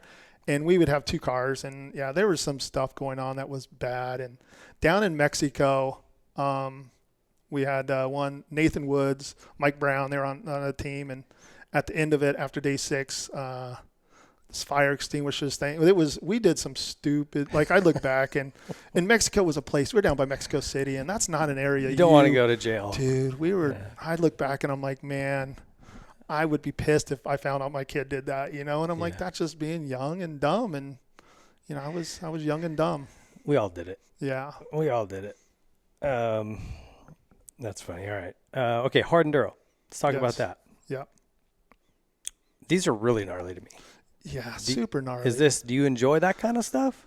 I enjoy riding it. I wouldn't enjoy race. I just have to train. Like I said, I don't train. My mindset is if I go do a hard enduro, I want to do well. And I'm 52, of course, and these kind of came into vogue. This was towards the end of my career. Okay. Like I finished on a podium at a hard enduro, King of Motos. I got 3rd. Graham Jarvis won, Kyle Redmond, and then myself. And there was only 6 finishers. And I was on a KX450 because I was still with Factory Cowie. And they were all on 300s. And I'm like, it was just too much bike. Way too much. Like that is where, people ask about 2-stroke, 4-stroke. And I'm like, 2-stroke is for sure hard enduro. Like there could be 300 bikes and maybe 1 or 2 are 4-strokes. That's how much dominant 2-strokes are. But it is a totally different thing. And you talk about pacing yourself depending on what type it is. They have TKO coming up, and it's just survival, isn't it? Survival. Yeah. We talk about trials background, phenomenal, weighting the pegs, really understanding. They're going up stuff nowadays of what I did when I got on the podium at King of Motos. That would have been a hair scramble course now, because what they're doing now is just evolved. It's so awesome to watch, and I get to spend a lot of time with quite a few of the top guys. They come to Phoenix and they stay with us, or my son Cooper. So I go out with them, and I find an easier way around some of these sections because I'm just like risk to reward. But it's amazing on what these guys are doing now. Billy Bolt, who is in England over there, and he's doing stuff on the videos. Like you watch Instagram, and dude, I love watching that guy. I'm hoping he comes over for enduro-cross this year. He and Jarvis. Are those the two kind of crazy? Yeah, Graham is, he's a world trials rider. Like, he is phenomenal to watch. We talk about King of Motos, the year that I got 3rd and he won. I passed him, and that was the first year I've ever raced him. And I shouldn't say I raced him at X Games, but I beat him there. But I'm like, I thought this guy was going to be really good. Like, all right, I'm where I need to be. And dude, we started going up this mountain, which is just huge boulders, and I'm trying to like work my way up this thing, and he's going up cliffs and ledges, and I just stopped and I had to watch, and I'm like in awe, like, oh my God, I've never seen anybody do this before. And that he was the first one to me that raised it to another level, and that was 15 years ago, and he's still one of the top guys. So he's almost 50, and he's just, is he that old? Yeah, late 40s. So he is freaking awesome to watch. Yeah, that background, it's not like Colton Hacker though. Like when they have that background of trials, they just have a whole different feel for the bike and how to exactly navigate stuff. Yep. Like Max Volan, I know he spent time on a trials bike, and I love when I see other guys mixing up. And Cody Webb, who's one of the top enduro-cross hard enduro, especially, like, he is so good. And the things they do, it's like there's videos I love, and videos don't do it justice. Like, I have videos that my Cooper's posted, and I seen where he did it, or I videoed a few of them, and I'm just like, dude. And then you see the video, and I'm like, oh, that doesn't even look that gnarly. It's like a jump. It's exactly, You jump some big thing, and you look at the video, and oh, I don't know if I should post that. That looks stupid. It's super sketchy when you did it. So what do you think? Well, I guess we'll get there. I kind of want to know what you think is where is off-road going? Is enduro-cross kind of the future? Is it hard enduro? Is it, I mean, GNCC is obviously well entrenched, and that's probably not going anywhere from a cross-country standpoint, right, off-road. But there's all these little things. Do you think there's something that's going to stick and like really take off? Because I thought enduro-cross would, and then it sort of seems like it's lost steam. It did really well. We were selling out almost every stadium we went. And it's a great show. Oh, phenomenal. I have people in our industry that came and they go to the motocross, supercross. They work our industry. And they're like, dude, that was some of the best racing I've ever seen. I don't care. And I'm like, and it's still that way, honestly. And it's deep. Like we have 8 rounds. It starts in October to November. Yeah. And it's phenomenal to watch. I mean, it is really, really fun. I think that could grow back to what it is. And some of them get close to selling out, but we're only in 4,000, 5,000 spectator seating, like arena cross, like you announce arena cross and stuff. And a lot of those are the same stadiums and they're tight courses. As far as like series goes or off-road, like Hare and Hounds, even Hare Scrambles are doing better again. Works, they've all really died down, and they used to be huge. Like that was the big deal. And like you said, GNCC isn't going anywhere. It has the backing, it has the support, and they do a phenomenal job. Like I record all racing pretty much on TV, and I love motorsports. I don't care if it's MotoGP, whatever it is. I'm still a fan, But I don't know on off-road. I think my takeaway is there's just so many different series that it's diluting it. Yeah, it's diluting. So we have maybe 1 or 2 factory riders over here this series, 1 factory guy in this series. So they've really died down, but I don't see that really changing, to be honest with you. I don't know if someone asked me the direction we need to go. I'll be like, I would have to brainstorm with other people on that one too, because I want to see it grow. It'd be cool to see like the hard enduro events, maybe there's 3 or 4 of those, and they partner up with enduro-cross and say like, okay, we're going to do 5 of our events and however many of yours, whatever it is. And then that's your supercross and motocross. Right. So for off-road, right? That's a pretty neat idea. And they've talked about, even GNCC back in Works days, they were talking about doing a combination of both. But getting back to hard enduro, that is one I definitely see growing more and more. And we're seeing more female racers, and I love seeing that. And they're doing spectator spots, meaning you could go like at Page in northern Arizona.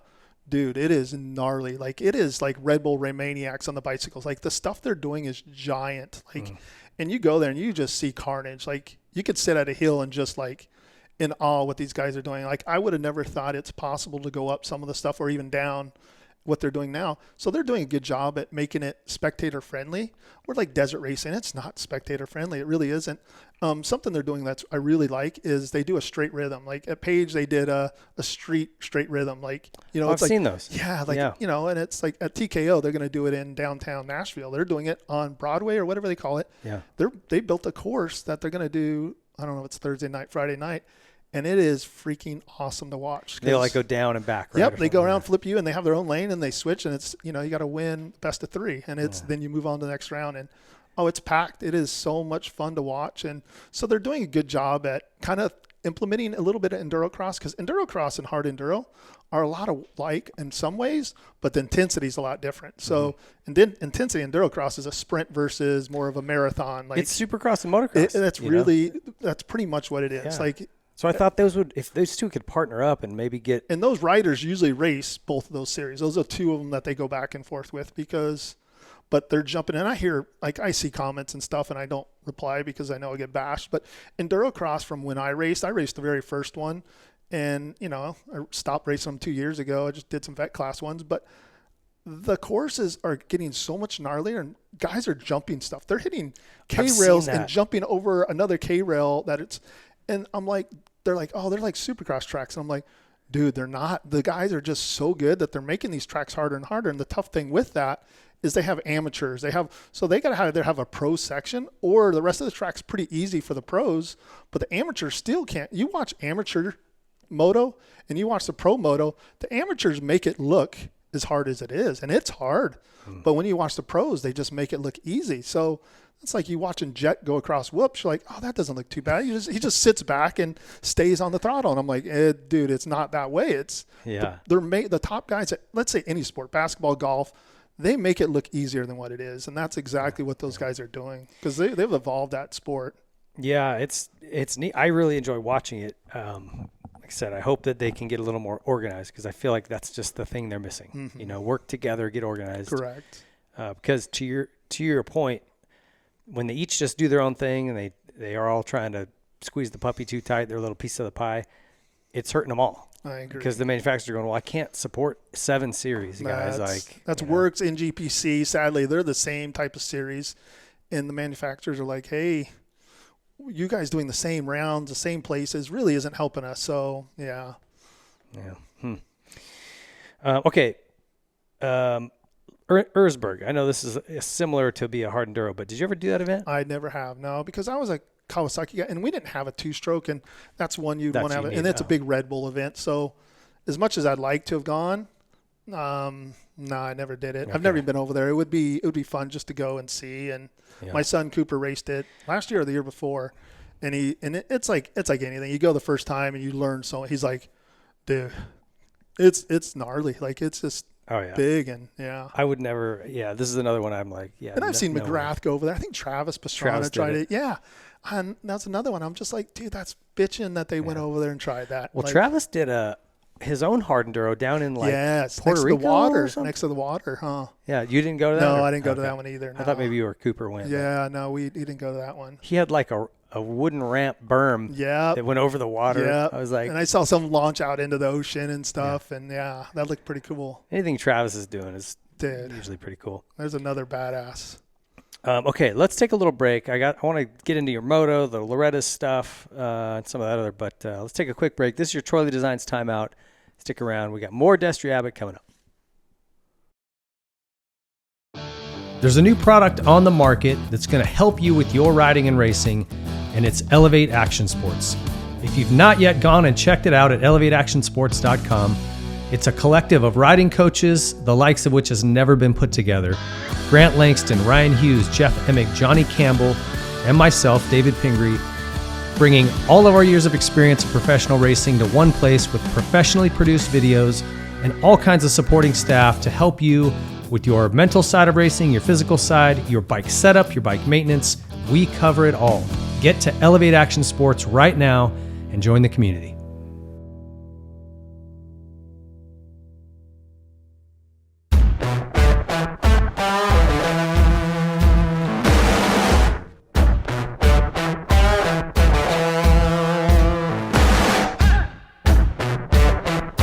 Dunlop. There is a reason every AMA championship in the past decade was won on Dunlop tires.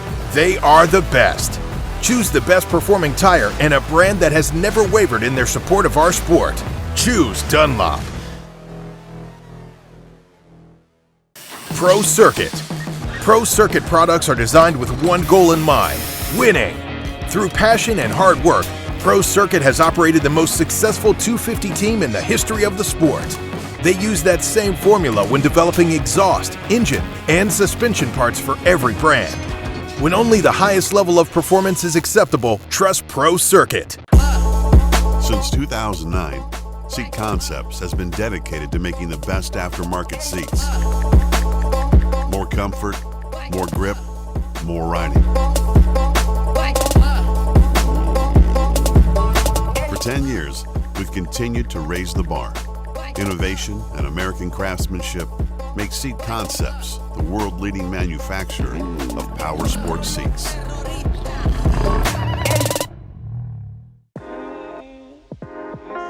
Something from nothing. That's what Nihilo Concepts is about. It starts with a spark, an idea, a concept, which leads to a design, and finishes with engineered excellence with the highest quality products created with durability in mind.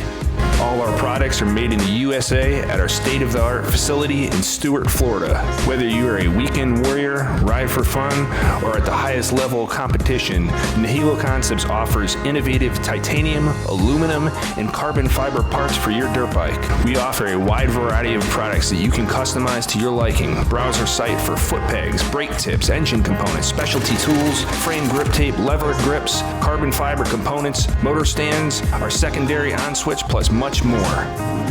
Head to nihiloconcepts.com and see for yourself why factory teams like Red Bull KTM, Rockstar Husqvarna, Troy Lee Designs Gas, Orange Brigade, Club MX, KLM Gas, and some of the fastest riders in the world choose Nihilo Concepts.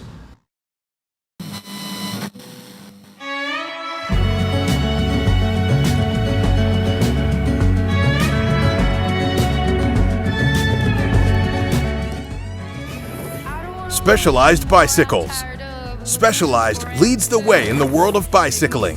Whether it's cross-country racing, downhill, e-bikes, enduro, road, gravel, dual slalom, dirt jumping, or all mountain bikes that do it all, Specialized has the perfect ride for you. The brand is synonymous with engineering excellence and innovation that steers the industry. Visit your local Specialized dealer for a test ride and see just how good Specialized products are. I try to keep on keeping on.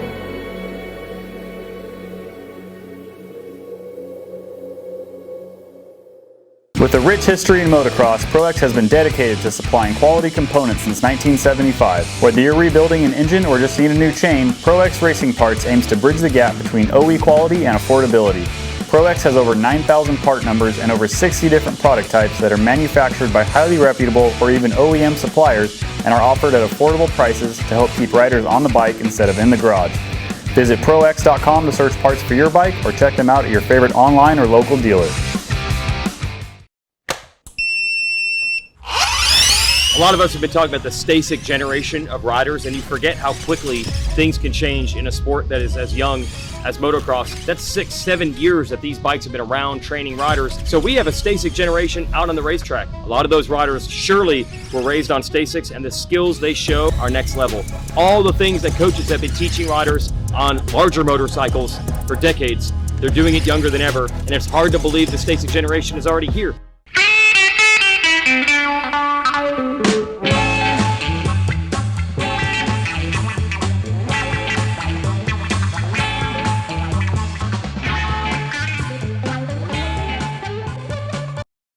Welcome back. That was your Troy Lee Designs timeout. If you guys have not seen all of the things over at TLD, go check those guys out. Lots going on, lots of news with their race team that'll be coming out very soon. Can't give all that away, but some big things going on over there. Troy Lee actually bought the company back, which is great news for the future of that company and the culture over there. So support these guys. They've been huge in the industry forever, and we're proud to have them a part of this show.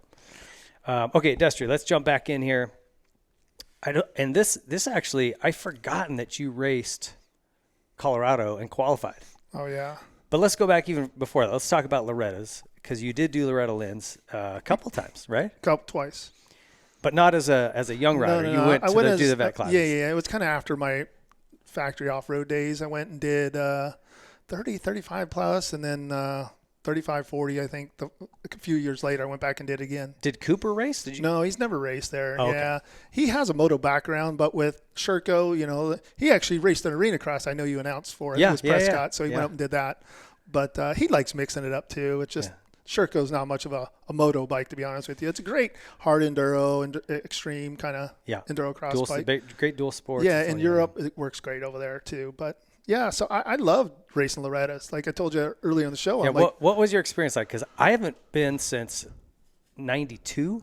Oh, shoot. That was a while ago. It's probably a whole different. I see the photos and I'm like, whoa. Yeah. It's gigantic. Now, I followed it. I watch live stream. I know a lot of guys that race it, and I love watching the old guys now, I'm like, talking about Brownie and even Andrew Short and stuff like that.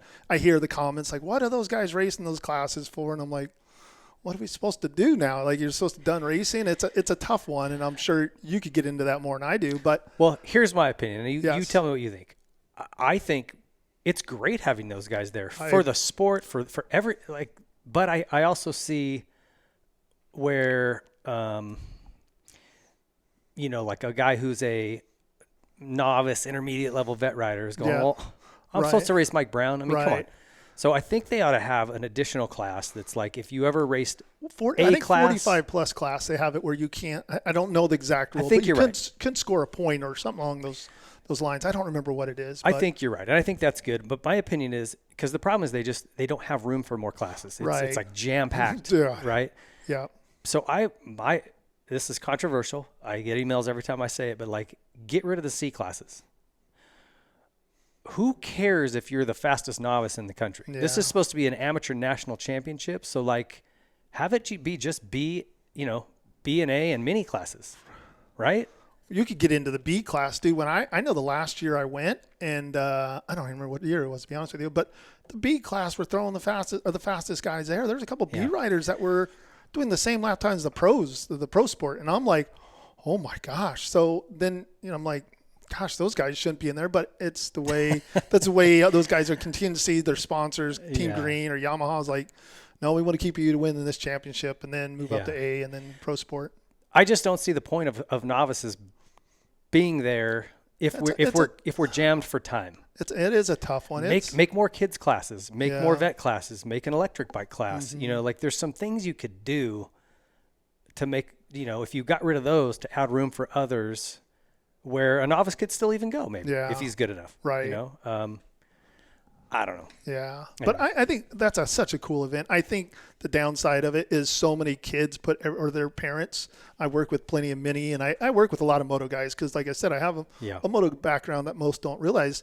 But I spend time with the moto kids, and everything is Loretta's. Like everything's thrown into Loretta's, and I'm like, dude, you'll still be successful even if Loretta's doesn't go as well as you think it's going to go. And there's a lot of great racers that have came out and never succeeded that well at Loretta's and have done great. So, either think of Lessie, who's probably won, I don't know if he's still most championships there, but, and he's had a great career, but there's a lot of great racers. And I love watching Loretta's. Like, it's a cool event for sure. Yeah. Team Green was always big into it, so I'd go there with them. And it was, I just had a blast there. It was a good time. I didn't like the humidity. I'm an Arizona boy, and it kicked my ass. My gosh, dude. Yeah. You can make fun of my dry heat, but I'll take that all day over that humidity because, dude, I come off the track, and I just could not cool down, and I was gasping. I'm like, got to get in that creek or something, huh? Yeah. Did you have help? Like, did Cowie help pay your way? Okay. Yeah, so I was under their semi. Okay. It's like I think Adam – I don't know if Adam – was on the big bikes yet. He was just switching. And so it was Adam, myself, and maybe someone, I don't remember who the other rider was or two. So it was cool. They brought me in, and they were super supportive of me just having fun and mixing it up out there with those guys. I just don't want to go and spend $15,000. What am I my wife doesn't want to go, so I'm going to be going alone. Right. I don't know. There's just a lot of negatives. It's like, what am I doing it for? Honestly, I really was planning on going this year. I really wanted to go this year and race. And like I told you, with seeing the weather and as humid, as nasty as it was, I was kind of made me feel like, okay, I'm maybe next year now, as we talked about. But I wanted to go. Jared McNeil, who's my son-in-law, and Cooper's like, dude, we should do it as a family. And I'm like, that would be cool. That would be a fun. And I got my fifth wheel, so I'm like, we'll just park that there. We'll have fun. We got a grandson playing in the creek, and I'm like, I haven't ever got to experience that side of it where that's kind of off-roadish.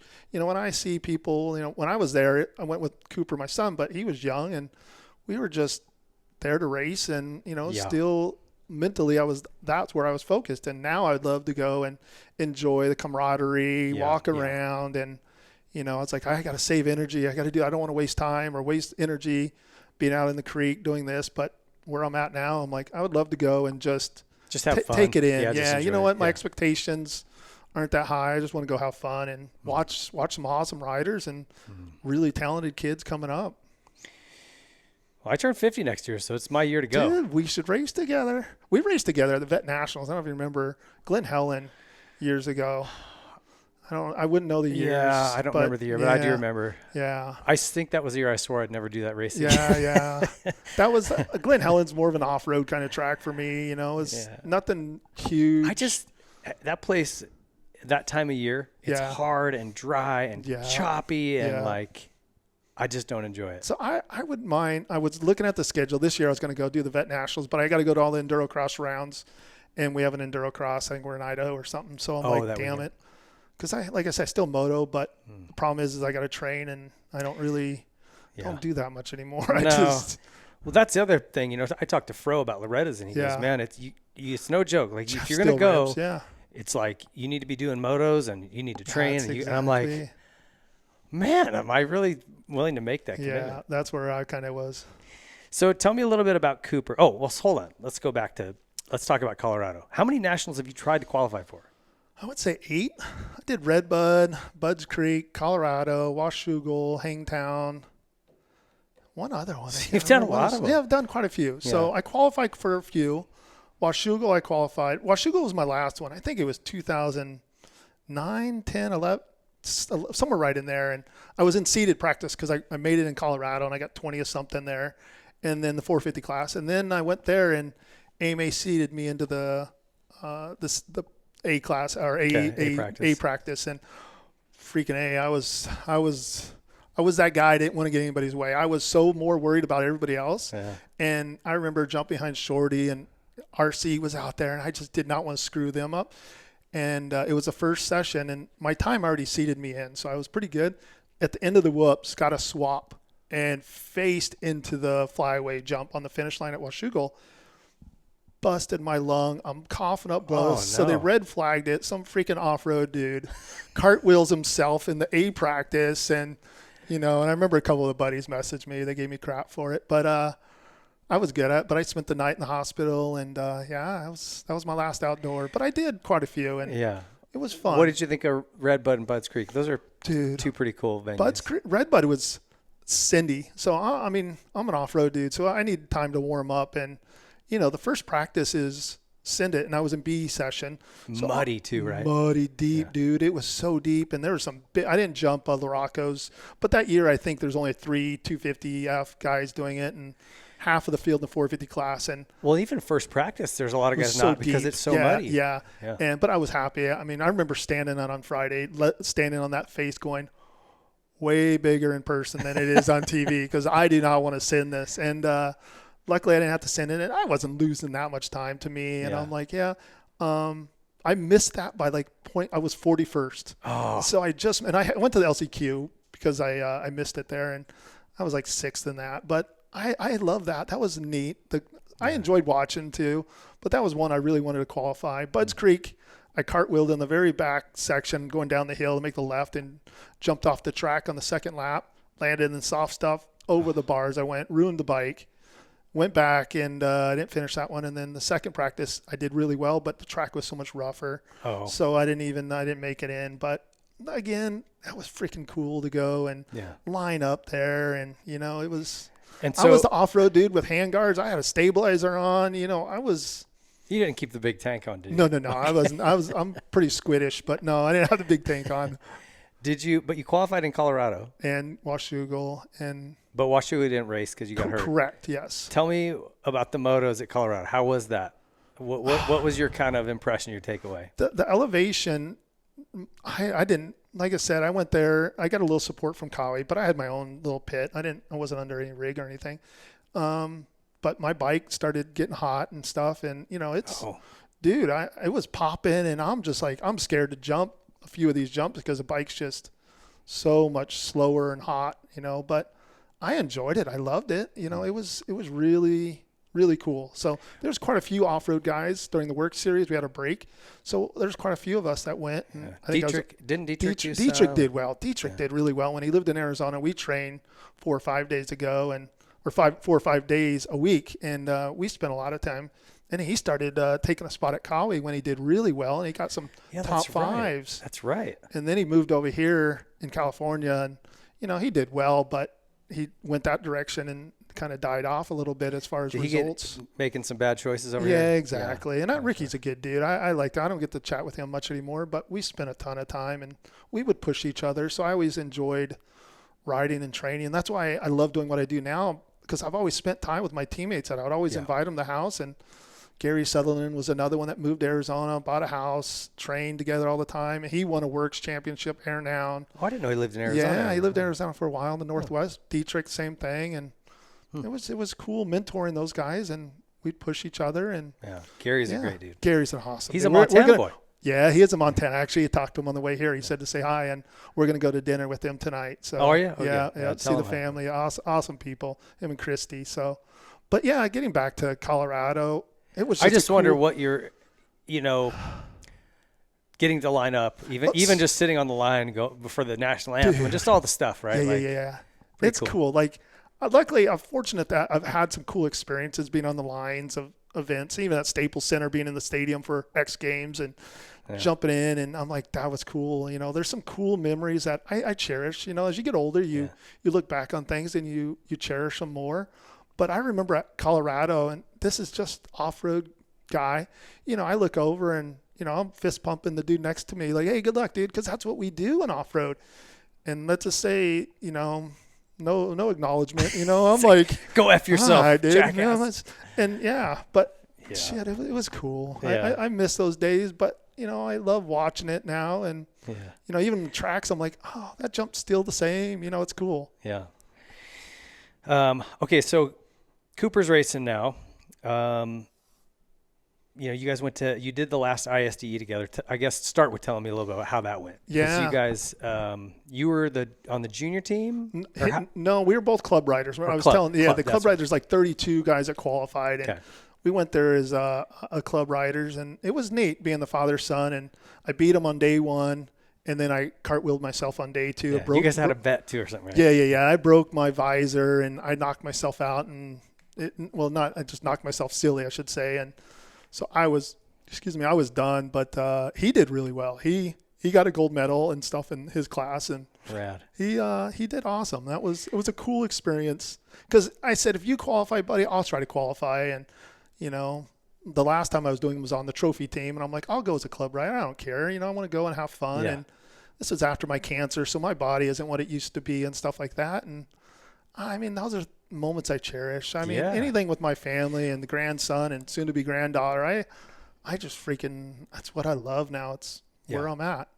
Well, I mean, this is something that not everybody, I got 2 daughters. Like I'm never going to have a son to go get involved in racing and go do rides together. And we had Colby Raha on the show, and Colby's cool. He's got a 1-year-old, not even a 1-year-old, and he's already built a property. He's like, me and my kid, we're going to be able to go out and ride. He's like making plans for it, and I just think that's so cool.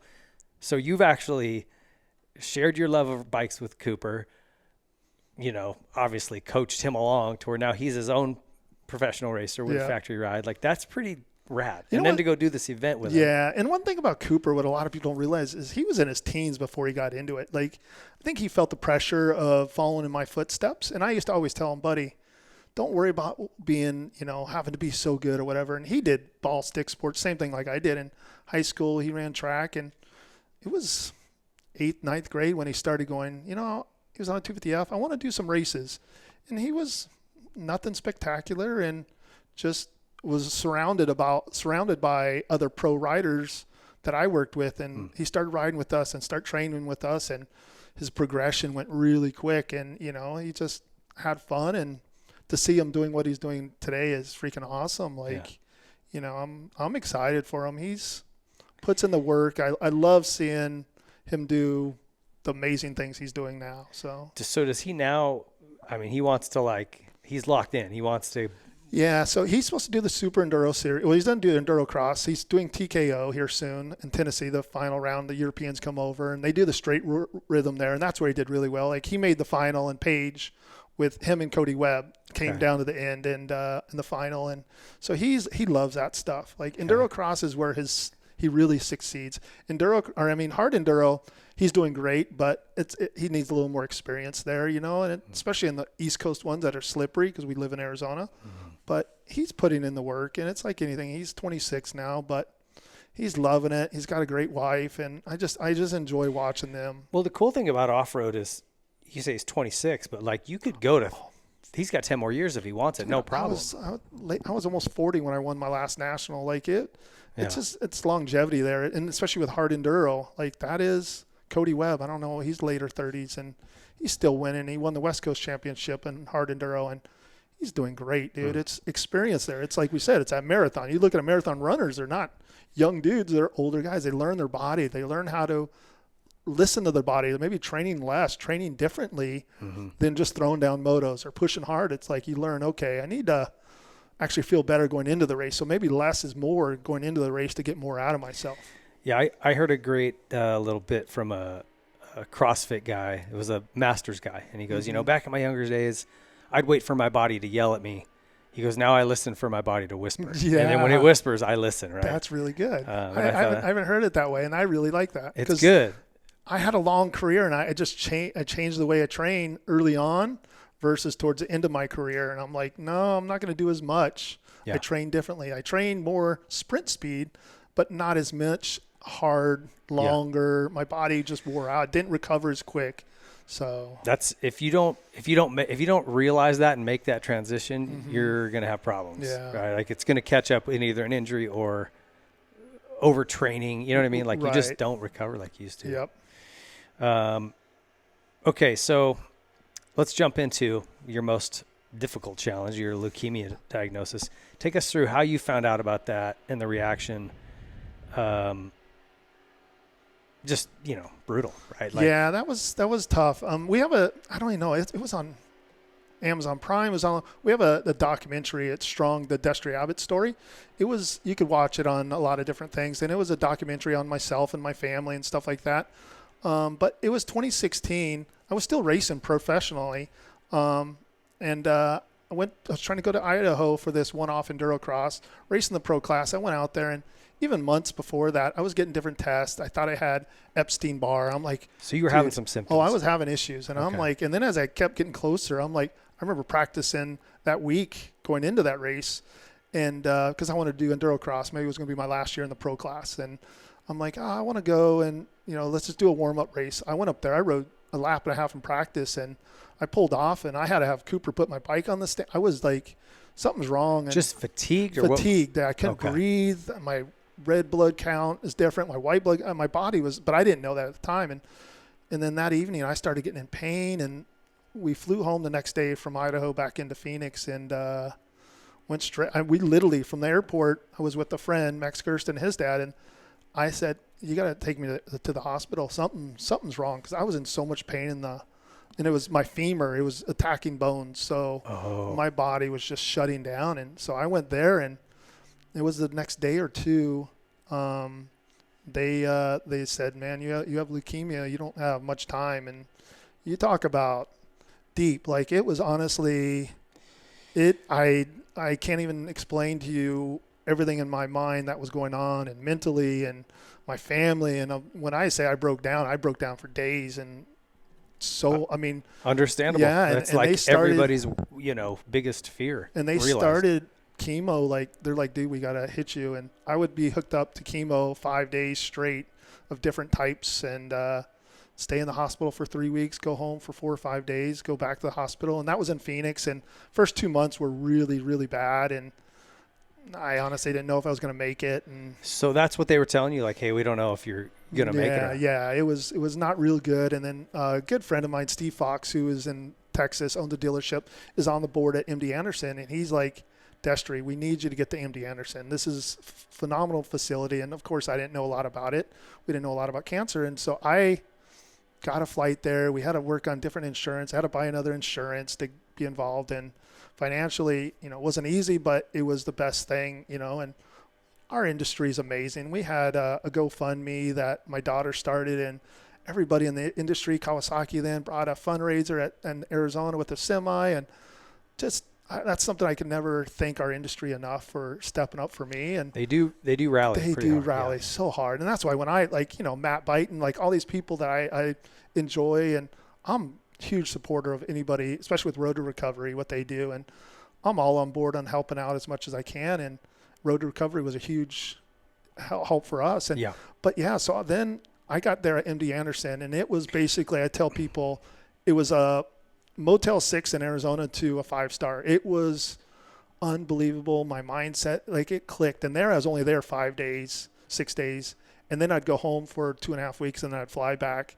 And those were, don't get me wrong, they're really tough times. Just a flight, I'd be puking. I mean, I was really low. I was basically I looked like a druggie, white, ghost, like skinny as can be. I lost almost 50 pounds. Is that hard to like see yourself in the mirror like that? I've had times where you get hurt and something's, like this arm is tacoed down, and it's like mentally, even seeing yourself like that, it's really difficult. Yeah, I don't even have a lot of photos. There's a few, but it's PTSD, and I never understood that side of things. So I was always like, just think positive, do this. And I'm like, dude, I was just there a few weeks ago for a 6-month checkup. I still have to get tests. I still take a chemo pill every night. So I have side effects, and, it's my survival rating is getting better and better the longer you go. But they were really tough times, but MD Anderson was phenomenal for me. And, the scariest part, and we didn't really talk about this, but I would say 3.5 months in, my wife was there, and amazing. Charlotte's like best thing I've ever had in my life, like besides my kids too. But when I was 18, we met, and we've been together since. Oh, but yeah, 18. yeah. Okay. So, it was just amazing, and the support system. And she was there, and she felt a lump in her breast, and we're like, there's absolutely no way with everything going on. I'm on a hospital bed. I could barely get out of bed most days. And we got home, and she went to the hospital, and then we found out she had breast cancer. And so my daughter was working at KTM here in California. She quit. She came home, and trying to make a long story short here, but it was really tough times for us. And, so she came home, supported us. Cooper was at the house. So they pretty much took mom, dad role. And Charlotte and I, she was bald. I was bald. We were literally, we were on our deathbeds, and, it was really tough times. And, things got a lot better. It was 2 years for me, kind of chemo. And is that what it was? 2 years? 2 years. It was a little over a year, and then I had maintenance. So it got easier, but it took me, a while, and I have side effects from it, but I'm very lucky to still be here and do everything I do. So it's like even me going riding and stuff like that. I'm like, dude, I look at things differently. And when I say that, you definitely take things in. So we were talking about photos, and I was going through my old photos trying to find some. And I'm like, dude, I could tear up on some of these photos because the memories. Yeah. And I'm like, man, I don't really go through old photos like that too often, because most of my photos now are my kids and the grandson and my pups, my dogs, the wife, like that's where we're at. But, where we're at, things got better there. And a few years, my wife started going, oh, go ahead. So did she go to Houston as well? No, the good question. No, she actually had a great treatment in Arizona. So, and where she was at, I was on a different protocol. I was on like a trial. So they had me on a trial. Yeah. So leukemia, you had leukemia. She had breast cancer. Correct. Different. I had a pH positive ALL, which is more of a kid's cancer type of leukemia. Okay. And people ask, how do you get that? I'm like, dude, I have no idea. And they're like, chemicals. And I'm like, dude, my mechanics have been dealt with chemicals more than I have. So I don't know if that's the case, but yeah, it was really weird. And then a couple years later, Charlotte got better, everything. So we started going good. And then maybe 3 years ago, it came back for my wife. Her breast cancer metastasized to her bones. So now it's in all of her bones, and she's been doing chemo for almost 3 years now, every three weeks. And hers is terminal. So like, that's why we're over here visiting my daughter, grandson. And, we're, like I said, we're just enjoying life as much as we can, because with her, it's just different. She has good days, but, it's just tougher. Did I hear, I thought maybe you told me this, maybe I heard it wrong though, that like there's treatment she could do if she wanted to be more aggressive, but she decided not to? Or no, she's pretty much doing everything she is can doing everything okay. she can. So there's just nothing. We're just holding it at bay, trying to keep it at bay with the chemo treatments every 3 weeks. And she does a lot of fenbendazole. She does a lot of different things. Try to make it natural and trying to help out as much as they can. And mentally, she is the glue in our family. Like that girl, that woman is. Women are way stronger than we are. Way better, dude. Yeah. Like she was there next to myself, even when she's sick, and we were freaking throwing up in bed together. It was just, I can't explain, I could go into detail on some of the stuff, but I don't want to. And it was hard, but she freaking is way stronger than I am. Yeah, I imagine if I went through that, my wife would be the same way. Yeah, she's just dude. She's badass. They're just stronger. Yeah, she is. Anyway, so I get sick, and you think I'm. Yeah. That's exactly, babe. What I gotta believe. One, your guys' situation to me just seems so unfair. Like, what are the odds? It kind of reminds me when I go to Loma Linda Children's Hospital, and I go through there and I just go, this is jacked up, like this isn't. Especially when you see the youth, the pediatric side, like, Yeah. Anyway, how does this change? How's this whole thing for you guys change your perspective on just life in general? You gotta wake up and look at things totally different.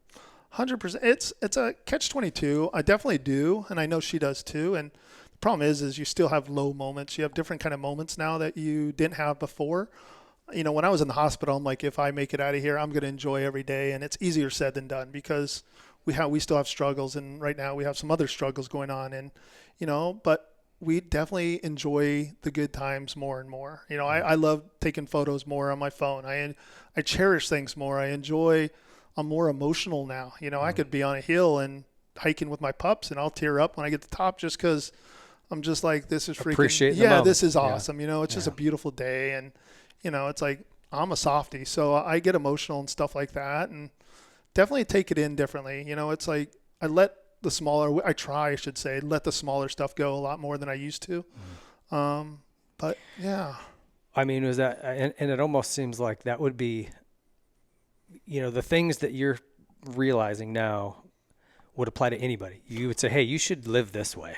Yeah. Every day. Easier said than done. And I get that. And people like, my parents told me stuff when I was a kid that I'm like, whatever, Mom, whatever, Dad. Now I've told my kids the same thing. And I'm like, okay, yeah. They just, when you get older, your perspective on things are different. And, Charlotte and I, we try to travel in the summer with our trailer and the pups. And, we're just trying to enjoy it. So, yeah.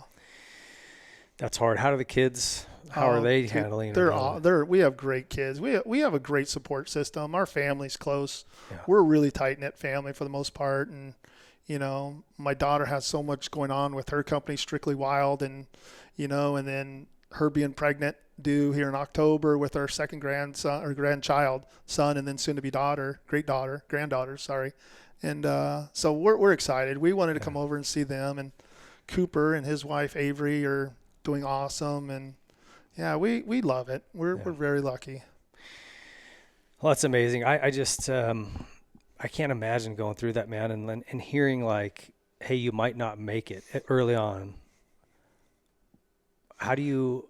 Yeah, I mean, even when I go get tests or I get PTSD when I go play anxiety, like there's different things that I've never had before, and there's times where my leg is aching and hurting, and things cross my mind a lot different than they used to. It was like, oh, you just got to push through this. And I'm like, no, nowadays it's back of my mind is like, oh, please don't be cancer again, please, because I know how hard that was. And I know it affects so many different people, so many people in your family. And being a caregiver, I thought it was tough being in my shoes with Charlotte when she was doing well.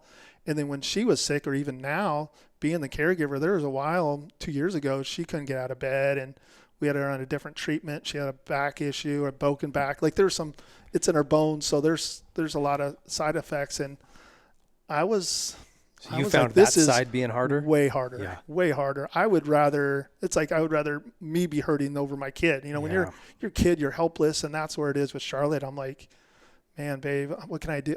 And we are a lot closer now. I mean, I'm sure. Any marriage, you have your times up and down, and I'm always right, so I don't understand why she can agree. But no, seriously, it is a lot different nowadays. We don't argue as much. We're definitely different there. Yeah. It's just we're just enjoying stuff, trying. So it seems, and this is wild, but it seems like you guys are in a good place. You've kind of made peace with whatever's going to happen. Yeah.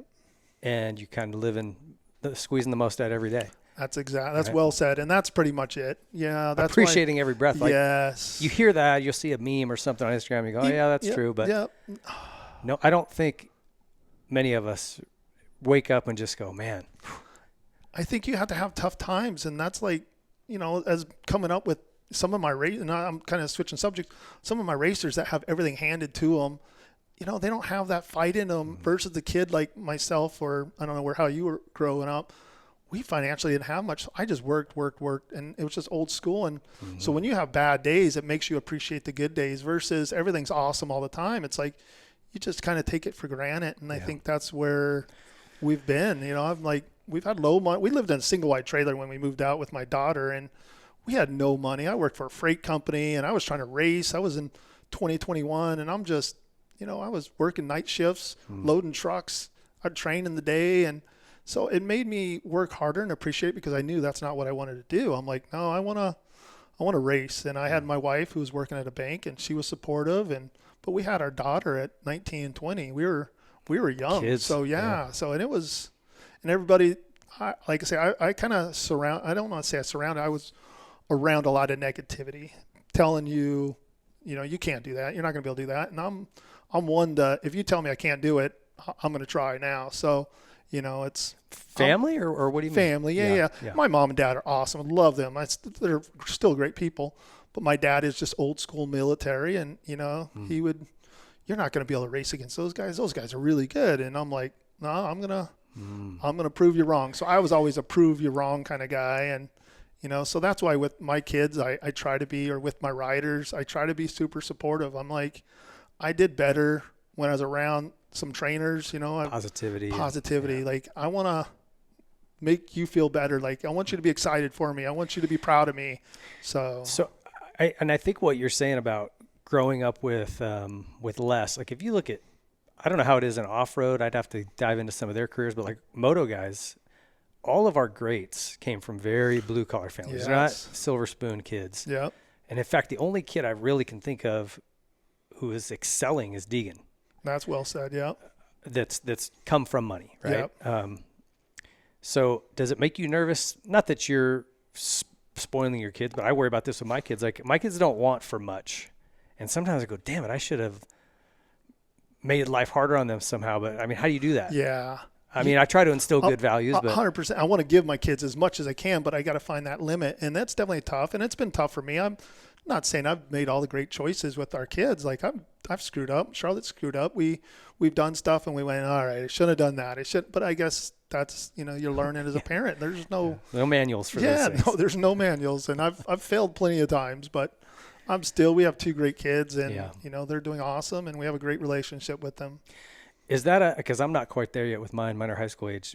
You have two kids that are like married to good people. They're launched, right? Yes. Successfully. Yep.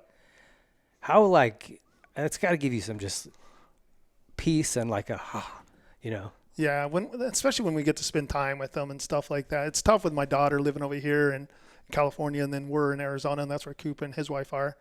But when we do family stuff, it just makes you happy, and we're still competitive. I mean, I am competitive. Charlotte, not so much, but we'll still play pickleball in the backyard. We're playing hoops. We're doing stuff, and I'm like, I'm a huggy person. I'm like, man, I'm proud of that. It's like, man, people ask, what are you most proud about? And I'm like, is it racing? What championship? I'm like, dude, I love motorcycles. I was very fortunate to do well at it and make a good career out of it and be where I'm at now. But my family, I mean, it sounds cheesy, but my family is priority number one. I'll do anything for them. I don't mind going back to the trailer if it was I had to help the kids out. I'm like, I want to see them do well. I want them to be happy. And that's real, dude. That's for a long time I got bummed I didn't win a championship, right? Like wins, and my career was decent, but like I felt like, oh man, I failed. And then you get married, you have kids, you older you get, right? Like you just have a perspective on it. It's different. None of that stuff really matters. Yeah, dude. Right? I would think one race, like, oh, dude, that sucks. And then, a year later, you're not even, less than that, you're not even thinking about that anymore. You've moved on. So, that's awesome, man. It's like, for me, I'm in that moment where I'm just like, I'm worried about who my girls are going to bring home. Like, what if I don't like them? You're in a know what state. I'm talking about. I was just going to say, my daughter in her teenage, how old are your kids? 16 and 17. Oh gosh. Yeah, I don't miss those ages. And Kelsey was awesome. She had a track scholarship. Like I say, she was really athletic, really good rider on a motorcycle too. And, man, I did not enjoy that era. I did not enjoy that. It's making me feel better. Yeah, dude. Yeah. So just don't come home pregnant. Oh, gosh. Oh, making me nervous. All right, talk to me a little bit about D8 training. Keeps you pretty busy? It keeps me really busy. Summers are slow time, but during the winter, I stay really busy. I'm usually 4, 5, 6 days a week. I do a lot of super busy. And most of it isn't necessarily racers as much as I used to. Now I have doctors, I have different clients, and I teach all different levels. And, it's teaching you how to be efficient on the bike, teach you how to ride the bike safely and smart, and learning how to brake properly and stand up on the bike and be one with the bike, kind of like a jockey on a horse, learning, accelerate forward, get your hips back now when you're brake, like just moving around the bike. And then I have really good top pros, but not as many anymore. I'm spending so much more time with riders that just want to be good off-road riders, or I'm at the motocross track breaking down sections and working on training. But what D8, one thing I'm doing more of now is my experience rides. We have like 14 beds at our house. We have 2 Airbnbs that aren't attached to our house. And we have a lot of people. We do camps, meaning I have experience rides. I'll have a guest. Jared McNeil was one of my guests. I've had some different riders come in, and 3 days, food's taken care of. You can rent bikes, you can fly in, 3 days of riding, food's taken care of, and it's just a fun. We're sitting by a campfire one night, going riding in the desert the next day, fun single track. And I did a Supercross experience this year, earlier in Phoenix, where we got to do the track walk and 3 days of riding. We had track seats, we had food provided at the Supercross. It was just, that's awesome. Those are fun to do now. Yeah. I'm getting to the point where I'm like, I love training. I love giving back as much as I can, but that's just a camaraderie. We're just hanging out on trails, chatting. It's just, it's cool. And that's probably for the people coming. That's more fun anyway than just, hey, we're going to grind all day. I'm going to throw a bunch of stuff at you. Exactly. And that's where, even where I'm getting older, I'm like, I just enjoy trail riding, and we'll find some cool, like Cooper was a guest one day, and he would do some gnarly climbs and gnarly cliff drops and uphill stuff, and people were just blown away because they've never been around a real pro at that high level, and they're just like, I can't believe he's going up that. And so it's just a fun atmosphere, and that's where I just enjoy the camaraderie. I love spending time with people, and I never worry about how fast you are. I tell people, they're like, hey, I'm a C rider. I'm like, I don't care. If you're fun to be around and you're positive and you want to learn, if you want to be on the riding training part, dude, we'll work whatever level you are. We'll find sections that are going to help you and make you a better and safer rider. Do you kind of keep it mostly off-road, or are you getting into some dual sport or adventure? Like a lot of these adventure guys. So I have an adventure bike. Yeah. No, and I've done some adventure bike training. Okay. I haven't done like an adventure bike experience. I've done some dual sport experiences. Okay. But and we're riding from the house. We got some great trails. We live in the very Northwest Valley in Phoenix, and so you guys, even the adventure stuff, you'd have some really neat stuff. We have some great stuff. We have, like, my buddy Dan Hayakawa, who's one of my best friends, and he's got an adventure bike, and when he's off early or we go for a ride, we just go up to Sedona. We'll go up to Camp Verde. We'll go to the east side of the valley. There's some cool stuff that, like, I don't usually like riding Jeep roads, and I'm like, but on the adventure bikes, this is freaking cool. We have communication systems. We're talking and listen to music. It's just like, we talk about enjoying life, and, it's different perspective and still on 2 wheels, and I'm having fun with it. And you guys, I know you, last couple summers, you've done hop in your RV and you're going through Montana, kind of through the Northwest a little bit. We did that this summer. We went South Dakota, Montana, Utah. Did you ride in Montana at all? Yes. Where'd you go? I was last year. We rode in Montana. It's on the southwest side. It's one of the bigger ones. Okay. It's down by Bozeman area. Bozeman. There you go. Thank you. It's Bozeman area. Yeah, we stayed with a friend there. I loved it there. Bozeman was a really cool area. Really enjoyed Montana. Enjoyed South Dakota this year. We spent some time there, and I go up there. I bring my bike. I got a bicycle and a dual sport, my 500 I throw in there, and go ride trails, hook up with some locals, go see some cool places. And is that cool? You ever get out on the trail and just bump into somebody and they're like, yeah. You're Destry Abbott. Yeah, we did that in Utah. Jared McNeil, my son-in-law, Cooper, and we ran into some guys, and we were on the Utah-Idaho border, and we were riding some stuff in there and ran across, and they're just kind of like, what? Like, it was kind of cool. We were just having fun. Dude, honestly, the top pros, I'm fortunate to know a lot of them. We're just like everybody else. We really are. We just want to have fun riding, hang out with good people, and ego is just, we don't have the money in off-road like motocross, supercross does, and the egos just aren't there. It's just, I shouldn't say that. I know a few, but it's way less. Less. There you go. Do you kind of roll your eyes at some of the supercross guys? Yeah, there's a few that kind of rubbed me the wrong way, and it was kind of like, oh, dude, I met them and they were just way too cool, and I just not my style. I don't worry about it, and I go, it's not me, dude. I'm good. I'll just move on. So. Yeah. Is there anything left in this sport or even outside the sport that you want to do? Kind of bucket list stuff or stuff you kind of have had that you wanted to get done? Man, that's a good question. I don't think so, to be honest with you. I just love visiting new places on the motorcycle ride, new areas. I like going to events, and I've always been one. I was never afraid to fail. Like I said, you talked about doing a hill climb. I did a hill climb. I won Pikes Peak on the hill climb race. Oh, yeah, you did do Pikes Peak. Yeah, so I've done just about only type of motorcycle race. I've did trials events. I've done everything besides a road race. I've never done street. And never been on a course at all? No, I never have. Yeah. Destry. I know. And I've had a lot of guys hit me up, and you got to come do it because that's the one thing I haven't done. But I do want to do it, but I don't know. I've always enjoyed trying new stuff, and so I always was like, no regrets. I would rather not look back and go, I wish I would have tried that. I wish, it's like when I tried outdoors, I'm like, I didn't qualify for most of the ones I did, but I did qualify for some, and I'm like, that was freaking cool. I got that off my bucket list. I've done that. Well, yeah, to say you've done that. Yeah. That's it's a pretty small group of people who can say they have. Right. Yeah. It's cool. What do you guys do for fun?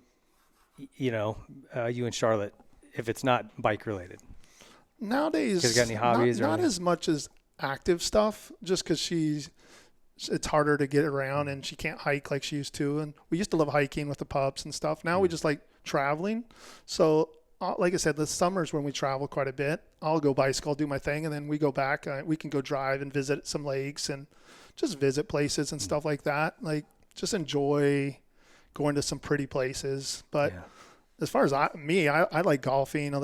We have a pickleball court and basketball court at our house, so I play that, and bicycling and motoing and riding, and that's kind of my lifestyle. You guys been up through Canada?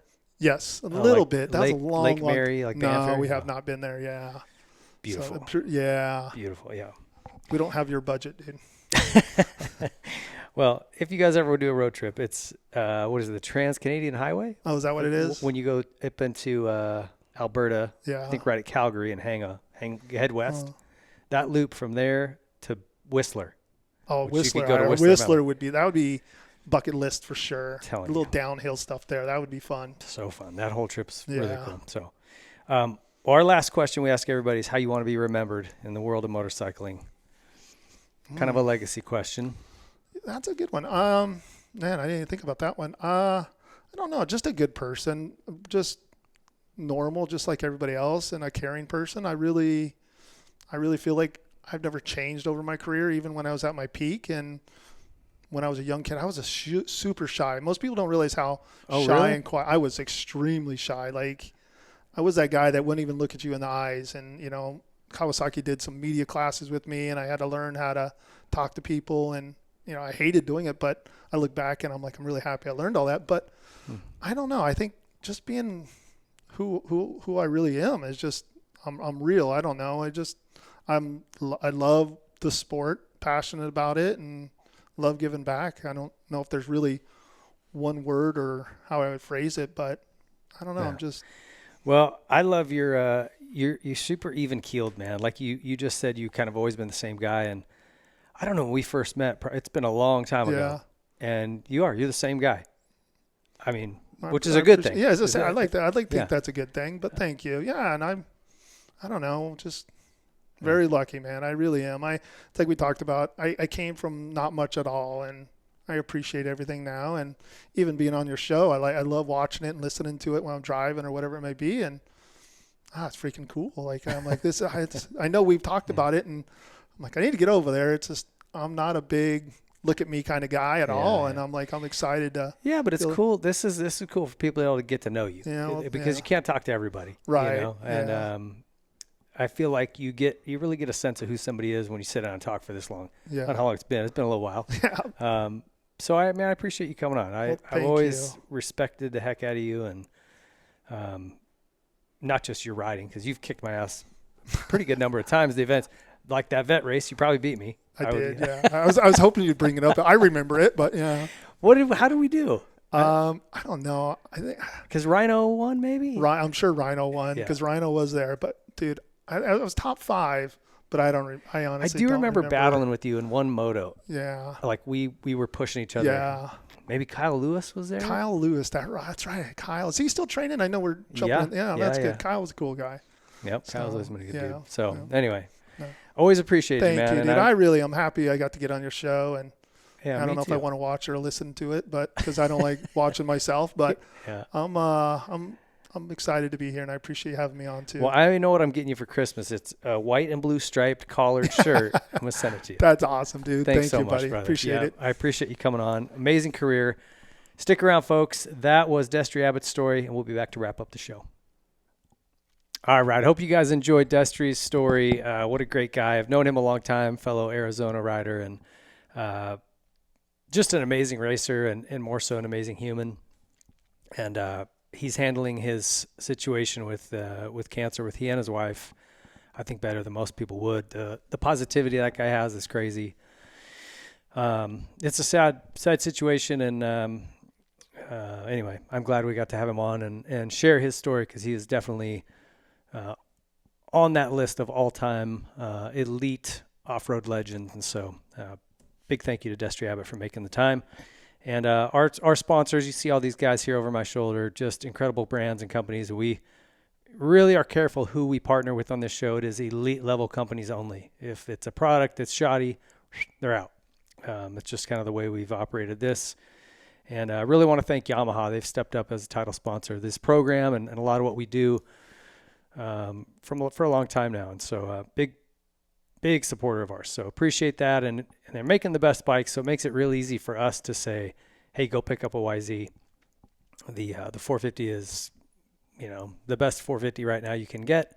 The 250 has been that same way as well. I think that their two-stroke line, as an overall package, better than any other bike on the market. So support our Yamaha folks. We appreciate them, and along with everybody else on here, stoked to have them involved.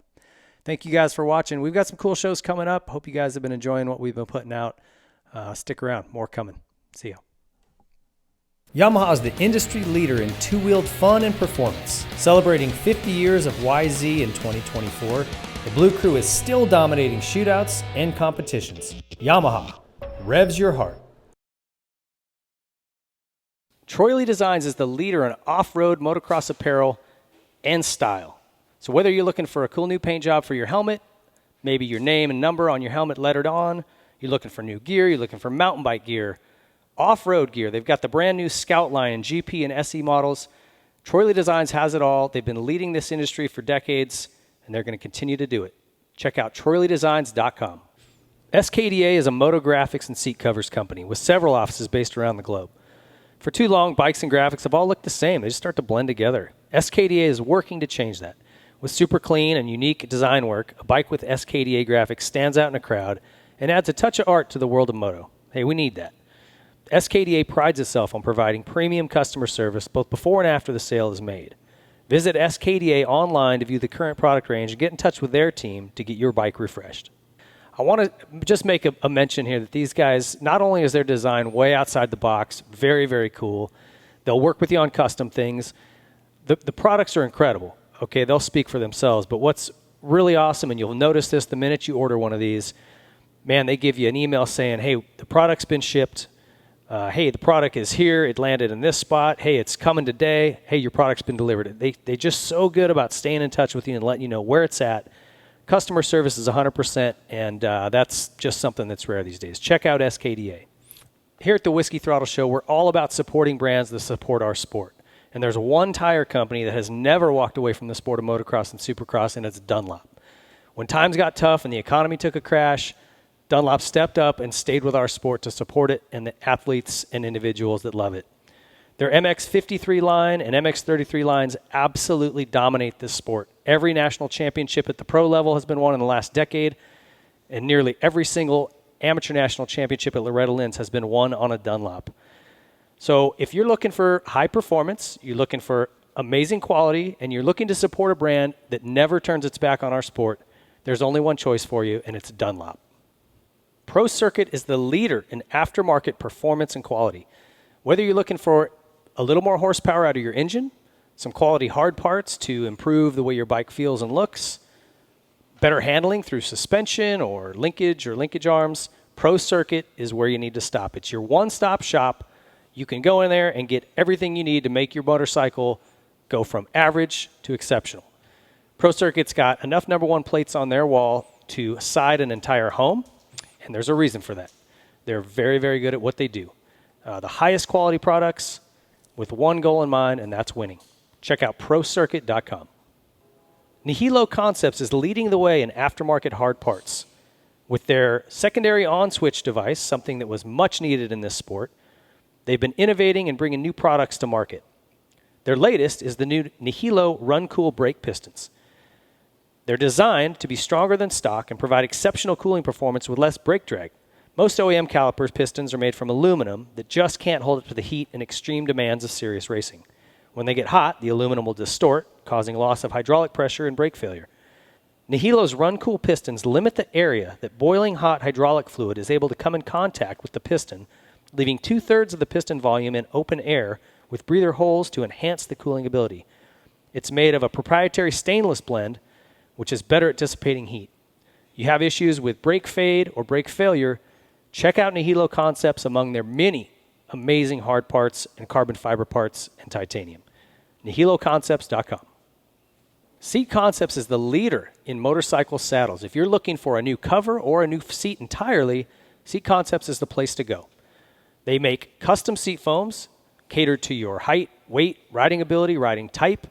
They also have waterproof covers and foams that will not break down if you ride in a lot of inclement weather.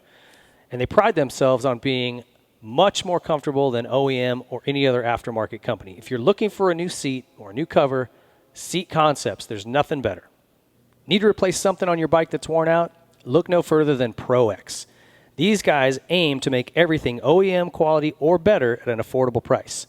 And they've also got some new products coming. So right now, chains, sprockets, anything inside the engine internally, air filters.